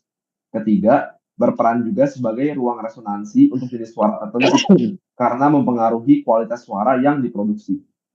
Keempat, orofaring juga membantu dalam apresiasi dari rasa, karena masih terdapat taste buds atau indera pengecap yang ditemukan juga di orofaring ini. Terakhir, orofaring juga menyediakan proteksi lokal dan imunitas terhadap masuknya zat asing berbahaya ke saluran udara dan makanan. Fungsi ini dibantu oleh massa subepitelial dari tisu limfoid yang tersebar sebagai Waldeyer's ring. Mereka secara strategis terletak pada pintu masuk udara dan makanan yang berperan sebagai penjaga. B lymphocytes di pusat germinal follicle memproduksi antibodi dari kelas IgA, sedangkan T lymphocytes di area parafolikuler memproduksi imunitas terhadap berbagai virus, bakteri, dan fungi. Patogen yang masuk ke massa limfoid ini akan ditangani oleh antibodi IgM dan IgG yang disekresi oleh sel plasma. Boleh di next. Oke, untuk bagian faring yang terakhir adalah laryngofaring sendiri yang merupakan bagian paling bawah dari faring dan terletak di belakang dan sedikit di samping dari laring. Laryngofaring ini setingkat dengan vertebra servikal ketiga, 4, 5, dan 6. Laryngofaring sendiri fungsinya sebenarnya mirip dengan orofaring yang pertama, yaitu larofaring itu memainkan peran penting dalam saluran makanan dan udara, di mana dia membantu memisah saluran pencernaan dan respirasi. Kedua, sebagai saluran suara untuk resonansi dari suara tertentu. Yang ketiga, membantu dalam deglutition atau menelan, karena laryngofaring mempunyai otot-otot yang membantu dalam refleks menelan. Otot-otot ini berkontraksi untuk mendorong makanan dan cairan ke esofagus dan mencegahnya memasuki laring. Ketika menelan juga, ada epiglotis yang terletak di laryngofaring ini yang menutup saluran ke laring untuk mencegah makanan dan cairan memasuki saluran respirasi, sehingga mencegah terjadinya tersedak. Keempat, di laryngofaring terdapat koordinasi antara kontraksi otot faringeal dan relaksasi sphincter cricofaringeal yang terletak di bagian atas esofagus.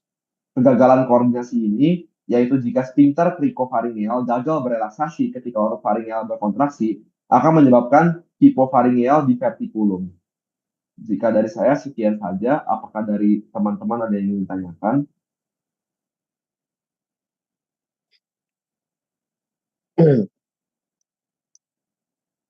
Ada nggak yang ditanyakan dari fungsi nasofaring, orofaring, dan laryngofaring? Kalau dari saya pribadi, insya Allah cukup, Dok. Cukup ya. Ada lagi?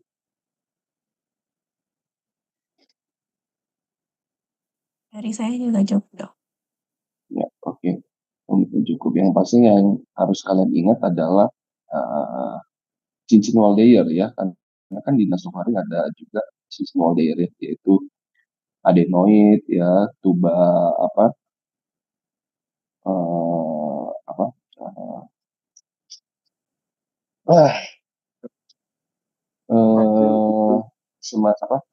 amandel yang di daerah tubal ya. Ya itu kan fungsinya sebagai sistem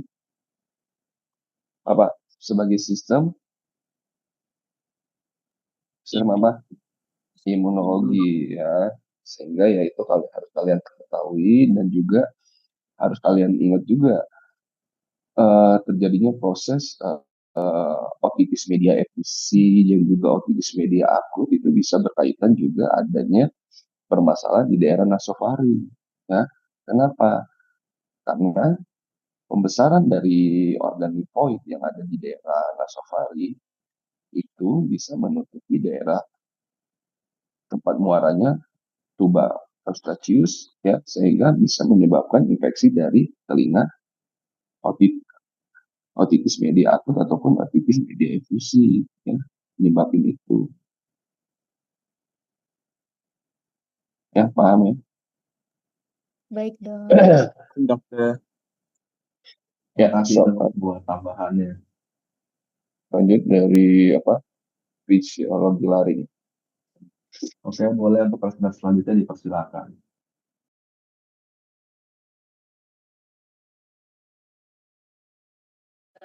Baik, mungkin boleh di next slide.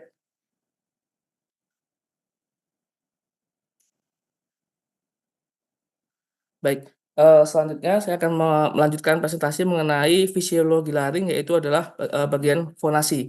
Jadi ternyata pada saat kita berbicara, ternyata diatur oleh dua fungsi mekanisme utama. Yang pertama adalah fonasi yang dilakukan oleh laring, dan yang kedua adalah artikulasi yang dilakukan oleh struktur pada mulut. Jadi pertama, laring dia khususnya berperan sebagai penggetar atau vibrator, yang merupakan elemen yang bergetar adalah lipatan pita suara. Nah, pita suara ini akan diregangkan dan diatur posisinya oleh beberapa otot pada laring. Nah, selanjutnya selama kita pernapasan normal, pita ini akan terbuka lebar agar aliran udara akan mudah masuk atau mudah lewat. Nah, selama fonasi atau proses akan munculnya suara, pita ini akan menutup bersama-sama atau disebut juga adduksi, sehingga aliran udara di antara pita ini akan menghasilkan sebuah getaran atau vibrasi. Nah, kuatnya getaran terutama ditentukan oleh derajat peregangan pita, tetapi juga oleh bagaimana kerapatan pita satu sama lain dan oleh massa pada tepinya. Nah, ketika pita suara dapat diregangkan baik oleh rotasi kartilago tiroid ke depan maupun oleh rotasi posterior di kartilago arytenoid yang diaktifasi oleh beberapa otot-otot yang meregang dari kartilago tiroid dan kartilago arytenoid ke kartilago krikoid, otot-otot yang terletak di dalam pita suara di bagian sebelah lateral ligamen vokalis, yaitu adalah otot tiroarytenoid, dapat menarik kartilago arytenoid ke arah kartilago tiroid dan oleh karena itu akan melonggarkan pita suara. Nah, pergerakan otot-otot ini dalam pita suara juga dapat mengubah bentuk dan massa pada tepi suara sehingga dapat tajam atau tumpul ketika menajamkannya untuk menghasilkan bunyi dengan nada yang tinggi atau melengking dan menumpulkannya untuk suara yang lebih rendah atau kita sebut dengan suara bass. Nah, terdapat juga beberapa kelompok otot laring kecil yang terletak di antara kartilago arytenoid dan kartilago krikoid yang dapat merotasikan kartilago ini ke arah dalam atau ke arah luar atau menarik dasarnya bersama-sama untuk memisahkannya atau untuk menghasilkan berbagai konfigurasi pita suara seperti yang tampak dalam gambar. Ada abduksi penuh, abduksi lemah, kemudian posisi intermedial berbisik keras, berbisik, dan fonasi atau tertutup rapat dari pita suara tersebut. Jadi laring ini seperti diibaratkan alat musik tiup yang suaranya dihasilkan oleh beberapa mekanisme. Yang pertama, pita suaranya awal akan teradduksi atau menutup, kemudian akan muncul tekanan udara infraglotik yang dihasilkan oleh udara yang dihembuskan dari paru-paru karena kontraksi otot dada dan perut. Kemudian tenaga udara akan membuka pita suara dan melepaskannya sebagai hembusan kecil yang akan menggetarkan dari pita suara serta akan menghasilkan suara yang diperkuat oleh mulut, faring, hidung, dan dada. Nah, suara ini akan diubah menjadi ucapan atau artikulasi melalui tindakan modulasi bibir, lidah, langit-langit, faring, dan gigi. Dan intensitas suara akan juga bergantung pada tekanan udara yang dihasilkan paru-paru, sementara nada akan bergantung pada frekuensi getaran pita suara. Nah, dari materi di sini mungkin juga menjawab pertanyaan saya sendiri, mengapa ketika kita berteriak dapat berteriak terlalu banyak atau mengeluarkan suara terlalu banyak dapat muncul suara serak. Jadi setelah yang saya cari, ketika kita berteriak, pita suara ini akan terpaksa bergetar lebih keras dan lebih cepat dari biasanya. Nah, getaran yang lebih kuat ini akan menghasilkan sebuah tekanan lebih besar pada pita suara dan akan menyebabkan gesekan yang cukup tinggi pada jaringan tersebut. Dan di mana ketika kondisi ini, otot-otot di sekitar pita suara akan menjadi istilahnya bekerja lebih keras dan jaringan-jaringan yang di sekitar pita suara mungkin bisa mengalami stres. Nah, dari sini akan mengalami sebuah mikrotrauma atau mungkin semacam luka-luka kecil pada jaringan pita suara yang dapat memicu peradangan pada pita suara yang disebut nanti mungkin kita akan bahas di pertemuan selanjutnya adalah laringitis, di mana laringitis ini merupakan penyebab utama suara yang menjadi serak atau hilang setelah mungkin berteriak berlebihan. Nah, pada kondisi peradangan ini, pita suara ini ternyata tidak bisa bergetar dengan optimal atau tidak bisa berfonasi dengan optimal dan menghasilkan suara yang tidak jernih. Bahkan suara tersebut dapat bahkan sampai hilang atau suara sama sekali tidak muncul. Mungkin dari saya terkait fonasi cukup sekian, dapat dilanjutkan oleh Protecting Lower Airway oleh Zaki. Baik Kang Rizal, terima kasih. Selanjutnya saya akan menjelaskan tentang protection of lower airways atau juga disebut perlindungan saluran nafas bawah yang berfungsi penting dari laring yang bertujuan untuk mencegah benda asing memasuki paru-paru. Fungsi ini juga adalah fungsi yang esensial untuk menjaga saluran pernapasan tetap bersih dan bebas dari hambatan ataupun juga infeksi. Laring ini juga melindungi saluran nafas melalui tiga mekanisme utama. Yang pertama ada penutupan sphincter pada pintu laring. Jadi laring memiliki beberapa sphincter yang berfungsi untuk mencegah benda asing masuk ke dalam saluran nafas. Jadi saat kita menelan laring berperan aktif dalam mencegah makanan ataupun cairan masuk ke saluran nafas. Ada 3 lapisan yang menutup saluran udara secara bertahap. Yang pertama ada inlet laring. Inlet laring ini adalah pintu masuk utama yang ke laring yang ditutupi oleh epiglottis dan cartilago arytenoid. Epiglottis ini juga turun untuk menutupi laring ketika kita menelan, sehingga makanan ataupun cairan tidak masuk ke saluran nafas. Berikutnya ada pita suara palsu. Pita suara palsu ini adalah lapisan kedua. Jadi pita suara palsu ini menutup area laring lebih dalam untuk mencegah benda asing masuk ke dalam saluran nafas. Selanjutnya ada pita suara sejati. Suara sejati ini adalah lapisan terakhir yang menutupi laring secara rapat. Ketika lapisan ini menutup, tidak ada benda asing yang bisa masuk ke trakea. Jadi penutupan 3 lapisan ini tuh bekerja sama untuk memastikan makanan ataupun cairan ataupun juga benda asing yang diarahkan ke esofagus dan bukan ke saluran pernapasan. Selanjutnya ada penghentian respirasi. Saat kita menelan, tubuh secara otomatis menghentikan pernapasan. Jadi secara tidak langsung, secara tidak sadar, saat kita menelan, kita tuh tidak bernafas untuk mencegah benda asing masuk ke paru-paru. Jadi ini tuh refleks ya. Jadi refleks ini tuh diaktifkan oleh saraf ke-9 yang merespon kontak antara makanan ataupun cairan dengan dinding posterior faring di bagian belakang tenggorokan ataupun juga di dasar lidah. Penghentian respirasi ini juga hanya sementara. Dan juga penghentian respirasi ini juga adalah langkah perlindungan tambahan yang membantu mengarahkan makanan ke esofagus. Selanjutnya ada refleks batuk. Jika ada benda asing yang berhasil mencapai laring ataupun trakea, refleks batuk diaktifkan. Jadi laring juga dikenal sebagai watchdog of the lungs ataupun anjing penjaga paru-paru yang akan ketika ada benda asing yang masuk segera menggonggong ataupun nyalak ketika merasakan benda asing. Ketika laring mendeteksi partikel asing, sistem saraf pun memicu batuk yang kuat. Ini juga menciptakan tekanan udara tinggi di paru-paru, mendorong partikel asing keluar dari saluran nafas, memastikan saluran nafas tetap bersih. Dan mengapa perlindungan ini tuh penting? Karena laring sebagai penghalang pertama saluran nafas bawah yang sangat penting untuk mencegah aspirasi, yaitu masuknya cairan ataupun makanan ataupun juga benda asing ke paru-paru. Mungkin jika aspirasi terjadi bisa menyebabkan infeksi seperti pneumonia yang dimana terjadi ketika jaringan paru-paru mengalami infeksi akibat masuknya mikroorganisme seperti bakteri, virus, ataupun juga jamur. Serta gangguan lain yang berpotensi mengancam jiwa.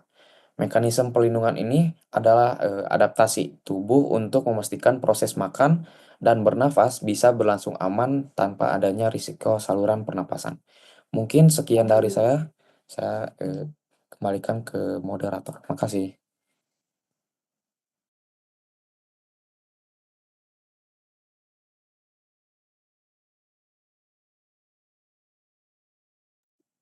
Oke, makasih Kang Rizal dan Jaki. Untuk teman-teman yang lain, apakah ada yang ingin didiskusikan atau bertanya mungkin?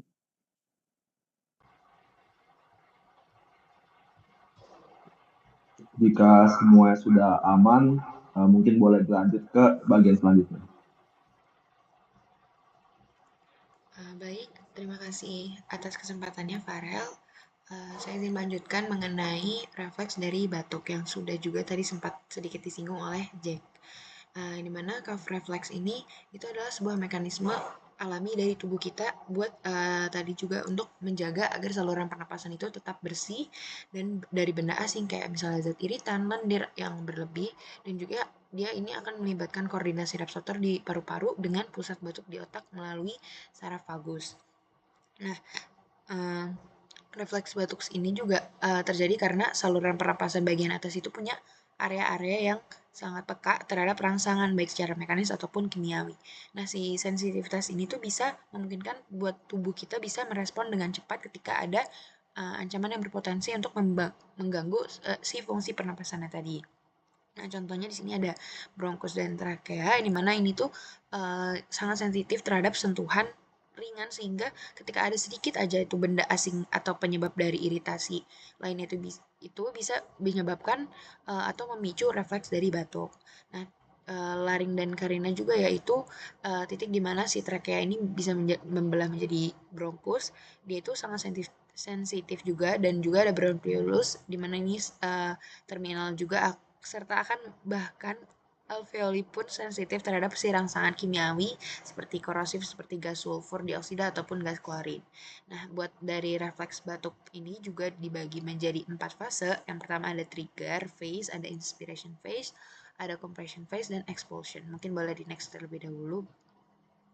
Baik, dimulai dari fase pemicu, di mana batuk ini dimulai ketika ada sesuatu yang mengiritasi atau merangsang reseptor di saluran pernapasan, di mana ada beberapa hal yang bisa memicu atau memulai si refleks batuknya, seperti ada benda asing atau partikel kecil seperti debu, asap, atau makanan yang salah jalan. Terus juga ada reaksi imun yang dimana ini reaksi imun terhadap alergen atau infeksi yang bisa melepaskan histamin sehingga bisa menyebabkan peradangan. Dan jika tubuh bereaksi terhadap suatu zat ini seperti histamin saat alergi, dia itu bisa menyebabkan batuk tadi. Terus juga ada zat kimia yang dimana perubahan suhu seperti tadi panas atau dingin atau ion-ion tertentu, dimana paparan terhadap bahan kimia atau perubahan suhu ekstrim ini juga bisa memicu dari refleks batuk. Nah, ketiga hal tersebut itu meskipun merupakan hal yang berbeda, tapi bisa memberi rangsangan terhadap saraf vagus dengan caranya masing-masing. Nah, ketiga penyebab tersebut itu akan mengirimkan sinyal ke saraf vagus yang kemudian akan bisa mengaktifkan saraf ini, dan kemudian setelah saraf vagus itu akan terangsang, sinyal tersebut itu akan dikirimkan melalui cranial nerve 10 atau saraf cranial 10, di mana dia akan menuju pusat batuk di otak yaitu si NTS atau nucleus tractus solitarius. Boleh di next. Nah, dimulai juga tadi untuk fase batuk ini dimulai ketika si tadi reseptornya itu di saluran nafas, khususnya di bronkus dan di paru-paru, seperti mekanoreseptornya di sini ada RAR, SAR, dan C-fiber, di mana RAR itu yang peka terhadap perubahan cepat seperti masuknya partikel asing, terus juga ada SAR itu adalah merespon pada perubahan tekanan di paru-paru, dan C-fibers ini untuk merespon pada reaksi peradangan atau zat kimia tertentu. Nah, di mana ketika si mekanoreseptor tadi ini sudah mendeteksi adanya rangsangan seperti debu atau gas iritan, dia itu akan mengirimkan sinyal, pengiriman sinyal, dan setelah reseptor mendeteksi rangsangan, sinyal ini akan dikirim melalui saraf vagus tadi ya, atau CN10 menuju ke cuff center atau NTS tadi, yang dimana ini ada di batang otak di bagian pons dan medula, yaitu dimana tempat pusat pengendali batuk dia itu berada. Kemudian selanjutnya ada pengolahan di bagian otak. Nah, ketika sudah sampai di otak itu akan memproses informasi dari si reseptor dan memutuskan apakah tubuh ini perlu batuk atau sebagai respon untuk membersihkan si saluran pernapasan. Kemudian otak ini akan mengirim perintah ke otot-otot dan saraf eferen, seperti saraf eferen itu saraf untuk menuju keluar, yang dimana mengaktifkan otot-otot yang terlibat dalam proses batuk seperti otot pernapasan, otot laring, otot bronkus, otot diafragma, otot-otot dada, dan pita suara, yang akhirnya akan terjadi tarikan nafas dalam dan penutupan sementara pita suara untuk menahan udara. Nah, kemudian akan terjadi fase kedua, yaitu inspiration phase, yang dimana pada fase ini akan terjadi inspirasi di mana tubuh itu bisa mengambil nafas dalam-dalamnya, di mana kurang lebih sebanyak 2, liter udara yang bisa masuk ke paru-paru, sehingga paru-paru itu bisa terisi dengan udara. Nah, fase ini tuh akan meningkatkan tekanan udara di dalam paru-paru sebagai persiapan buat batuk tersebut. Kemudian fase selanjutnya itu ada compression phase, di mana epiglottis atau katup di tenggorokan ini akan menutup laring, dan pita suara juga akan menutup rapat untuk menahan udara di dalam paru-paru. Nah, otot-otot perut juga akan berkontraksi dengan kuat untuk mendorong si diafragma, sementara si otot ekspirasi lainnya seperti otot interkosta internal itu akan juga berkontraksi dengan kuat. Nah, sehingga akibatnya itu tekanan di paru-paru juga akan meningkat dengan cepat hingga mencapai 100 mmHg atau lebih bahkan. Nah, akan tetapi karena epiglottisnya itu masih tertutup, maka udara masih belum dapat keluar. Nah, sehingga terjadilah si expulsion phase ini. Nah, ketika expulsion phase ini, epiglottisnya itu akan terbuka, kemudian udara yang bertekanan tinggi itu akan keluar dengan cepat melalui si saluran nafas. Nah, ketika tekanan tinggi ini membantu mendorong benda asing atau lendir itu keluar dan dari si saluran pernapasan itu. Nah, kemudian ada juga tipe-tipe dari batuk, dimana yang barking ini biasanya terjadi pada crop atau kebiasaan, terus juga honking ini yang bersifat psikogenik, proksimal itu batuk keras seperti pada pertusis, produktif batuk itu ketika batuknya berdahak seperti pada bronkitis atau asma. Ada wet cough itu umumnya pada penyakit paru suppuratif, yang dimana ini ada pengeluaran nanahnya, dan voluntary atau batuk yang disengaja. Boleh di next. Selanjutnya ada sneeze reflex, di mana si refleks bersin ini sebenarnya mirip sama refleks batuk, tapi untuk secara fungsionalnya si bersin ini tuh lebih untuk mengeluarkan benda asing di hidung, bukan yang bagian bawah dari saluran pernapasan. Di mana si rangsangan awal dari refleks bersin itu adalah iritasi pada saluran hidung. Contohnya kayak ada afferent dari impuls melewati saraf kranial kelima ke medula, di mana akan refleks itu mulai dipicu. Kemudian serangkaian reaksi yang serupa untuk refleks batuk juga terjadi, tapi uvula ini akan tertekan sehingga sejumlah besar udara itu lewat dengan cepat melalui hidung dan terjadinya sneeze reflex. Nah, dimana sneeze reflex ini tuh adalah mekanisme otomatis tubuh juga untuk mengeluarkan udara secara tiba-tiba dan cepat melalui hidung dan juga mulut terkadang, yang dimana fungsinya juga untuk membersihkan saluran nafas dari zat-zat iritan seperti debu, lendir yang berlebih, dan sebagainya. Nah, ini juga prosesnya seperti contohnya dimulai dari penyebab dari si bersin itu. Yang pertama yaitu adalah iritasi mukosa hidung, misalnya karena ada debu, alergen, atau zat kimia tertentu. Terus juga yang kedua ada cairan yang berlebih di saluran nafas, yang dimana ini bisa karena pilek ataupun alergi.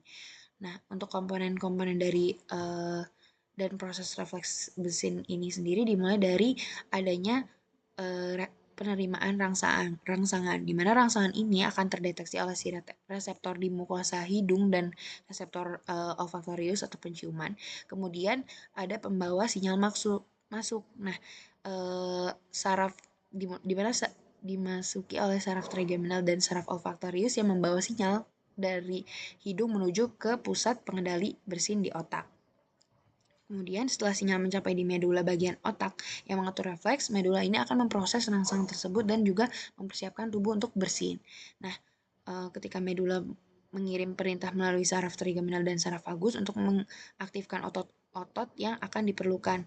Nah, sehingga otot-otot faring, trakea, dan otot-otot pernapasan ini bekerja sama untuk menghasilkan dorongan udara yang kuat untuk keluar dari hidung dan juga mulut. Nah, pada di sini gambarnya itu ada proses refleks bersin dimana dimulai tadi dari iritasi oleh alergen ketika ada alergen seperti debu dan atau subuk seperti debu atau yang lainnya itu masuk ke hidung. Zat-zat ini akan memicu ujung saraf di mana di dalam mukosa hidung. Ini adalah proses awal dari si bersin tadi. Kemudian setelah si rangsangan itu masuk dan sudah terpicu, sinyal ini akan dikirim melalui serabut saraf menuju ke daerah di batang otak, terus juga sinyal masuk ke inti saraf yang disebut sebagai SPV atau nucleospinal trigeminal, di mana informasi ini mengenai iritasi tadi itu akan diteruskan. Kemudian di bagian ini si SPV tadi itu akan diproses lebih lanjut dan berhubungan dengan area lain seperti CVRG atau Caudal Ventral Respiratory Group yang dimana berperan dalam mengatur pola napas saat bersin. Nah, selain itu juga pada gambar ini terlihat ada reseptor NMB atau neuromedin B reseptor yang juga terlibat dalam proses ini yang dimana dia itu akan membantu mengkoordinasi respon dari bersin. Kemudian refleks bersin terjadi dimana setelah informasi proses dan juga sudah diproses dan diintegrasikan, sinyal ini akan dikirimkan ke otot-otot yang terlibat dalam bersin, sehingga menyebabkan kontraksi otot pernapasan, pelepasan udara yang kuat, dan juga dari hidung ataupun mulut yang dimana kita kenal sebagai bersin, yang dimana untuk proses ini bertujuan untuk mengeluarkan alergen ataupun iritan yang berada dari saluran nafas. Mungkin boleh di next. Setelah ada bersin dan batuk, di sini ada juga fisiologi dari mendengkur atau snoring. Nah, di mana snoring ini atau mendengkur itu suara nafas yang terjadi ketika saluran nafas ditutupi oleh lidah yang jatuh ke belakang. Terus hal ini juga terjadi karena saat kondisi rileks atau penurunan kesadaran kita akan kehilangan si tonus otot lidah. Dimana dimulai dari tadi pada saat tidur otot-otot di daerah mulut itu akan dan tenggorokan cenderung itu akan mengendur dan rileks, sehingga dengan otot yang rileks ini, jalur atau aliran udara yang melalui rongga mulut dan tenggorokan itu akan semakin menyempit dan akan terjadi turbulent airflow yang dimana udara yang melewati saluran napas itu akan kan tadi salurannya udah menyempit sehingga akan menyebabkan getaran pada jaringan lunak seperti langit-langit atau biasa disebut soft palate dan juga lidah. Akan juga terjadi suara mendengkur yang dimana getaran dari jaringan lunak tersebut akan menghasilkan suara mendengkur yang khas saat bernafas. Nah, inilah yang disebut sebagai proses mendengkur yang dimana suatu suara dengkuran ini terjadi akibat penyempitan aliran udara di saluran napas. Nah, berbeda dari snoring dengan sleep apnea. Kalau sleep apnea ini terjadi ketika si aliran udaranya itu terhenti sementara yang dapat menyebabkan gangguan pernapasan dan juga kualitas tidur. Pada sleep apnea ini juga terdapat penurunan tekanan di dalam faring yang bisa menyebabkan si tenggorokan itu bisa tertutup sehingga bisa menghentikan aliran udara. Jadi kalau misalnya perbedaan snoring apnea, kalau sleep snoring itu adalah akibat penyempitan aliran udara di saluran napas, tapi kalau sleep apnea itu aliran udara terhenti sementara. Jadi untuk snoring dan sleep apnea ini merupakan dua kondisi yang berbeda meskipun saling terkait satu sama lain, tapi penanganan yang tepat yang untuk melakukan mengatasi dari masalah ini itu akan berbeda juga. Mungkin sekian dari fisiologi snoring, sneezing, dan juga cough dari saya kembalikan ke moderator dan kepada dokter. Terima kasih. Ya, ada yang mau ditanyakan nggak dari fisiologi daerah faring ini? Kemarin siapa yang jawab ya? Yang nanya tentang apa? Suara.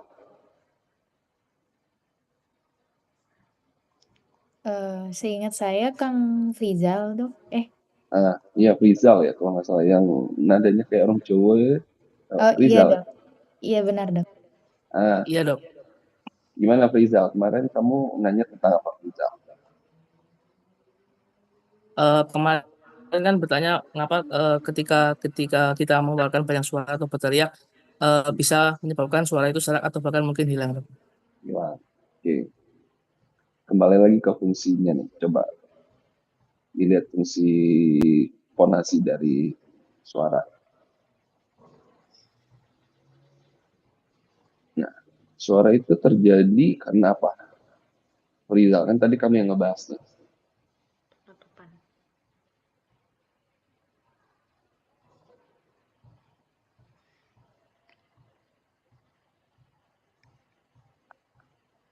Ya, Rizal.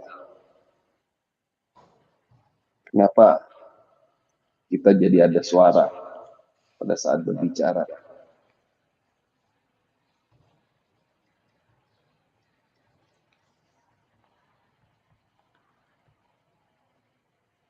Karena adanya fonasi atau pita suara itu bergetar, kemudian diteruskan dibantu dengan ini, Dok. Adanya artikulasi dari mulut dan bagian. Oke. Pita suara bergetar karena apa?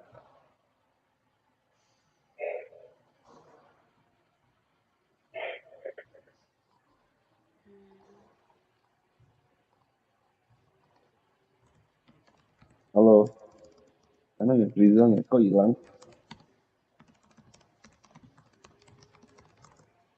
Ya, Dok. Pita suara bergetar karena apa?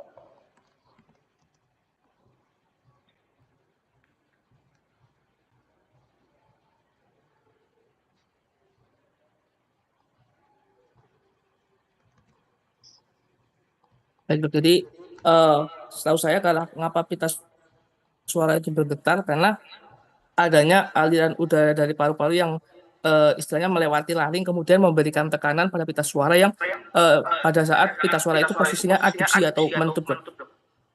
Ya. Jadi kita harus tahu dulu komponen dari kita terjadi fonasi apa nih komponen-komponennya. Pertama source-nya. Ya, source itu dari mana? Dari paru. Ya, paru-paru kita bersuara kan karena tekanan dari paru-paru untuk membuka pita suara kita. Ya, yang kita sebut namanya adanya efek Bernoulli. Ya, kalau kita ngomongin pita fonasi itu kita ngomongin efek Bernoulli karena pada saat terdapat tekanan ya dari paru-paru itu memaksa pita suara atau daerah glottis yang tadinya tertutup dipaksa untuk terbuka. Nah, pada saat dia terbuka kan efek Bernoulli itu kan tekanan dari bawah, di atasnya masih rapat, terus tiba-tiba kayak gini. Udara yang lewat dari paru-paru, bagian bawah pita suara dia langsung tertutup lagi seperti ini. Nah, keadaan seperti ini, getaran seperti ini yang menyebabkan terjadinya suara, ya. Getaran-getaran tersebut terjadinya suara dan kita jadinya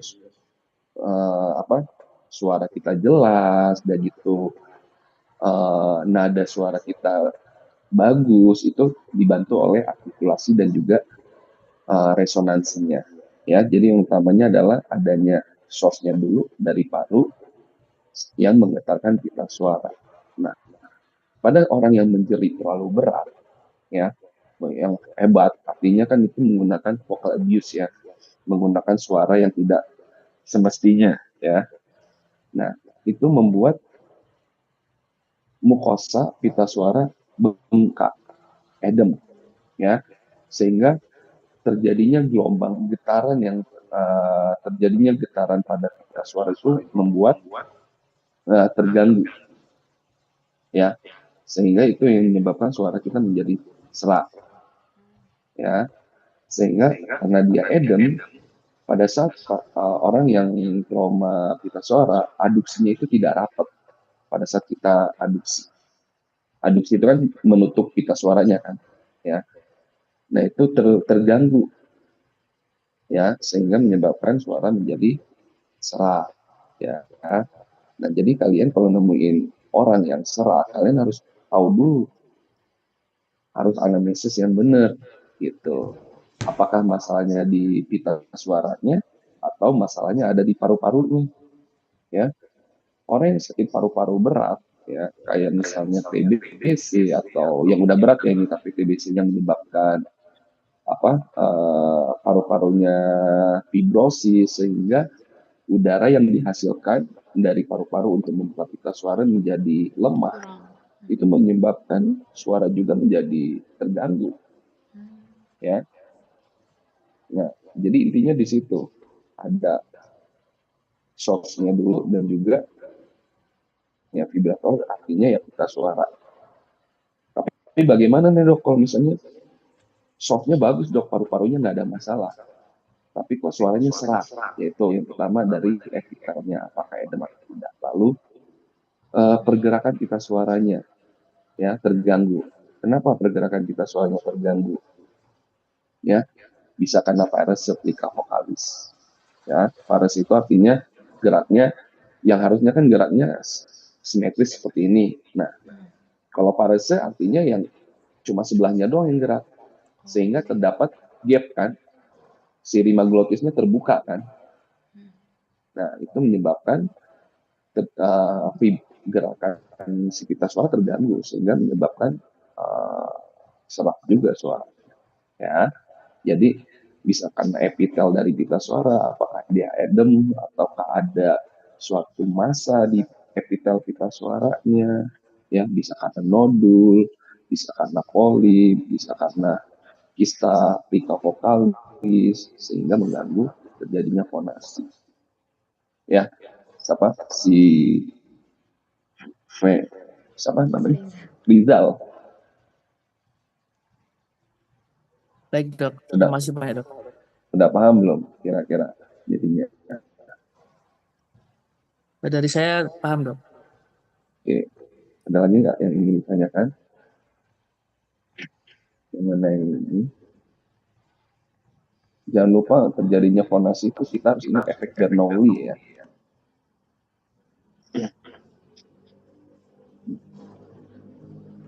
Ada lagi nggak yang ditanyakan seputar fisiologi?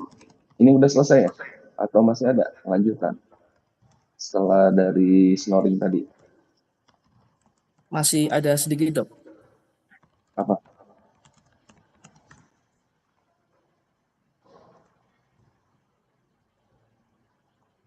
Oh, mikrobiom yang ada di ini, yang di daerah normal yang ada di daerah ini ya. Iya dok. Oke.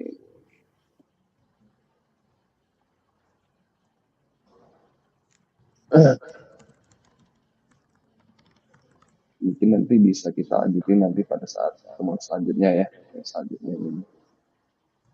Atau ya nanti bisa belajar mandiri ya, karena mikrobiom yang ada di daerah hidung, daerah orofaring itu merupakan untuk flora normal kan, flora normal yang ada di daerah sana ya. Tapi kalau misalnya ada masalah akibat jumlah flora normal yang berlebih, itu bisa mengakibatkan patologis ya di dalam. Ada lagi nggak yang mau bicarakan tentang fisiologi ini? Ada yang belum paham nggak?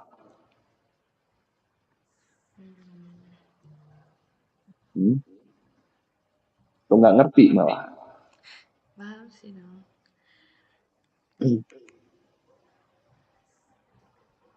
Yang masalah snoring itu ya, snoring itu saya tambahin lagi. Jadi kan normalnya kita bernafas lewat hidung ya, bernafas lewat hidung, terdapat penyempitan di saluran nafas, yaitu di daerah nasofaring dan velofaring ya, itu menyebabkan snoring karena ada hambatan ya di daerah faringnya. Nah, apabila kita bernafas melalui mulut ya, kan otomatis kalau kita nafasnya nggak nyaman di hidung, pasti kita nafas lewat mulut dong, benar nggak? Ya kayak kalian kalau hidungnya mampet lagi flu atau berat, nah pasti kita otomatis bernafas lewat mulut, mouth breathing. Tapi jangan salah, kita bernafas lewat mulut itu nggak bagus sebenarnya ya, karena akan meningkatkan 2,5 kali lipatnya terjadi Infeksi. snoring, osak ya, terjadi obstructive sleep apnea. Karena apa? Karena otot-otot lidah makin ke belakang, makin ke posterior. Jadi pasien karena panasnya kelihatan nggak sih kalau saya gerakin? Nggak ya? Gimana sih caranya? Not ya, pakai not ya. Benar dok, yang annotate sebelah kiri. Masih annotate. Gimana sih Anopi? Biasanya punten dok ada di sebelah kiri share screen yang pulpen hijau. Oh iya, Iya, oke. dok. Oke. Nah, di daerah sini ya kalau kita bernapas lewat mulut secara terus-terusan, daerah yang terlemah itu di daerah dasar lidah, ya, di daerah dasar lidah atau di daerah soft palate. Nah, ini kalau kita bernapas lewat mulut terus, dia semakin turun sehingga menyebabkan penyempitan saluran pernapasan pada saat kita tidur. Karena pada saat kita tidur, semua otot-otot itu menjadi rileks dan mengikuti arah gravitasi. Paham ya? Paham. Ya, jadi makanya pas orang yang ngorok, kalau tidur telentang, nah ngoroknya makin keras. Tapi pada dia akan enak posisinya kalau dia tidurnya miring ataupun tengkurap gitu. Ya, karena kalau kita pada saat kita tidur itu otot-otot semuanya di daerah sini, daerah nasofaring, daerah orofaring, ya, dasar lidah itu semuanya kolaps semua. Kolapsnya itu mengikuti Ke bawah. gravitasi. Ya, paham ya. Nah, tapi kita harus tahu juga penyebab snoring apa aja, ya, bukan karena ini kolaps aja, tapi dia multiple lokasi, ya. Multiple lokasi itu penyebab artinya bukan hanya dari daerah sini aja, bukan dari daerah orofaring aja, tapi bisa dari hidung, ya. Hidung kenapa?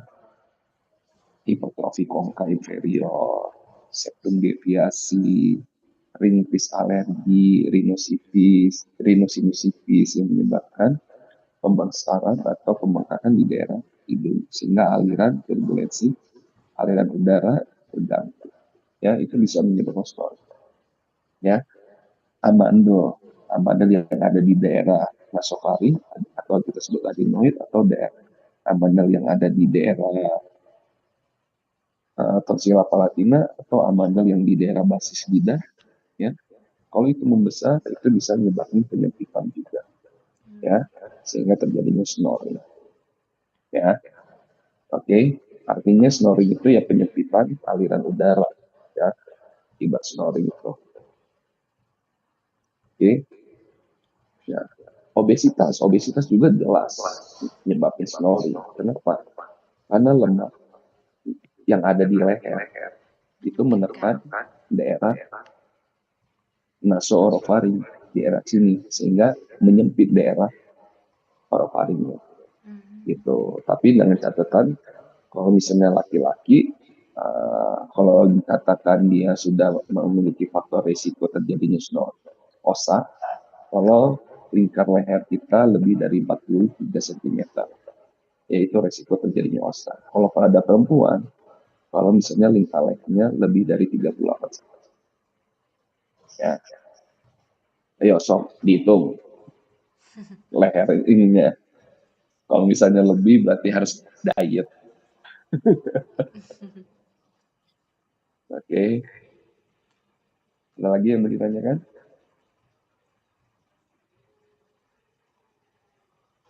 Tentang masalah perfisiologian. Rizky, mau nanya nggak Rizky? Sianida. Dari saya sih mengenai yang tadi sudah jelas sih dok.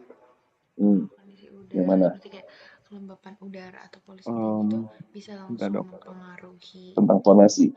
fungsi pernapasan. Sudah cukup sih yang fonasi. Sudah cukup. Iya. Nggak ada saat ini? Mungkin sudah cukup ya dok ya. Tapi tadi dok untuk yang nasofaring itu kan dia meregulasi tekanan udara juga ya dok ya. Artinya apakah memang dia itu bisa memberikan manuver ketika misalkan kita sedang menelan ataupun menguap begitu dok? Oke, maksudnya dari regulasi udara itu di daerah nasofaring. Betul, jadi dok. pada saat nasofaring itu sebagai apa ya, daerah luas, daerah belakang hidung yang paling luas sebenarnya. Nah, Makanya kalau misalnya kita bernafas lewat hidung, itu turbulensi itu terjadi selain dari daerah di daerah turbinet ya, di daerah nasal, itu terjadi juga di daerah nasofaring. Makanya kalau misalnya nasofaring terdapat hipertrofi adenoid atau masalah ada tumor nasofaring, nah itu pasti kita akan terganggu gitu ya. Dan nyebabin juga yaitu otitis media, karena harusnya udara cairan yang lewat dari tuba itu lancar, karena ada masalah di daerah situ, di daerah nasofaringnya, itu menyebabkan gangguan. Rizky.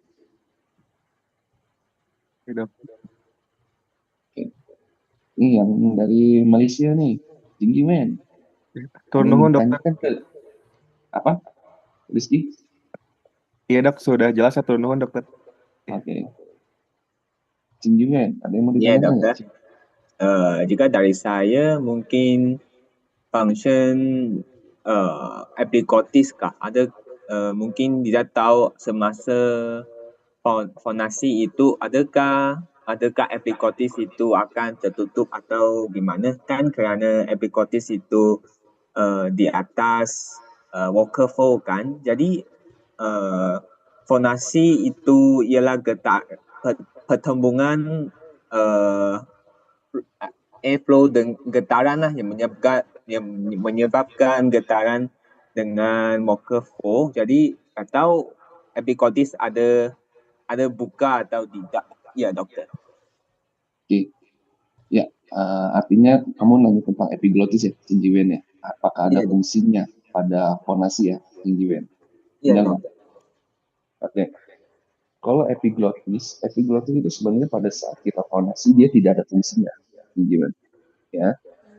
Tapi epiglottis itu fungsinya pada saat pada saat fungsi menelan, justru fungsinya si epiglottis itu, ya. Karena si epiglottis itu dia akan menutup daerah laring kita dan mengarahkan makanan ke arah esofagus. Nah, pada saat kita berbicara fonasi, epiglottis tidak tertutup, justru dia harus terbuka, ya. Karena kalau dia tertutup atau contohnya laringomalacia, ya.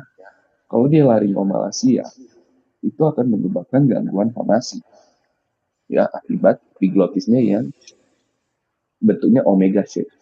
Jadi lipatan dari epiglotikanya atau lipatan yang di sisi-sisi mulai dari epiglottis sampai ke arah arytenoid itu kan memendek, ya, sehingga pergerakan kita suara menjadi terganggu gitu. Jadi kalau pada epiglottis itu dia lebih berfungsi menelan gitu, Cinjiwen. Ya, terima kasih dokter. Ya.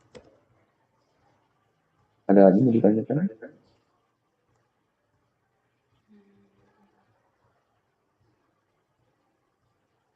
Sudah jelas semuanya? Sudah jam 12. Waktunya istirahat ya. Nanti siapa sih Mikio siapa sih yang ngubung saya?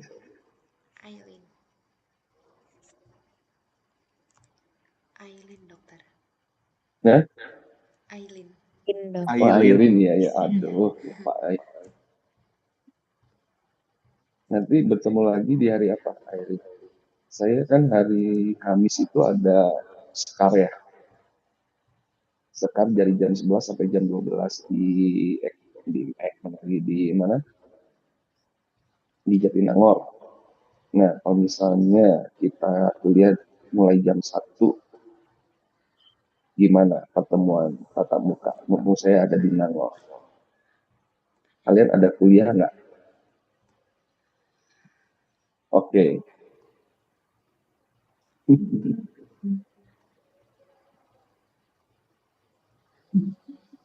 Gimana? Pada bisa nggak? Dari kita aman sih, Dok. Iya. Apa? Dari aman, kita nggak ada jadwal. Bisa. Ya udah, berarti nanti habis kita ngisi sekar, habis saya sekar berarti kita jam 1-an ya mulainya ya, kan istirahat dulu ya habis sekar ya. Itu nanti kita ketemuan. Nah, kelasnya nggak tahu nih, nanti mungkin Airin yang koordinasi ya dengan FK ya, untuk tutor di mana gitu. Ya. Oke, ada pertanyaan?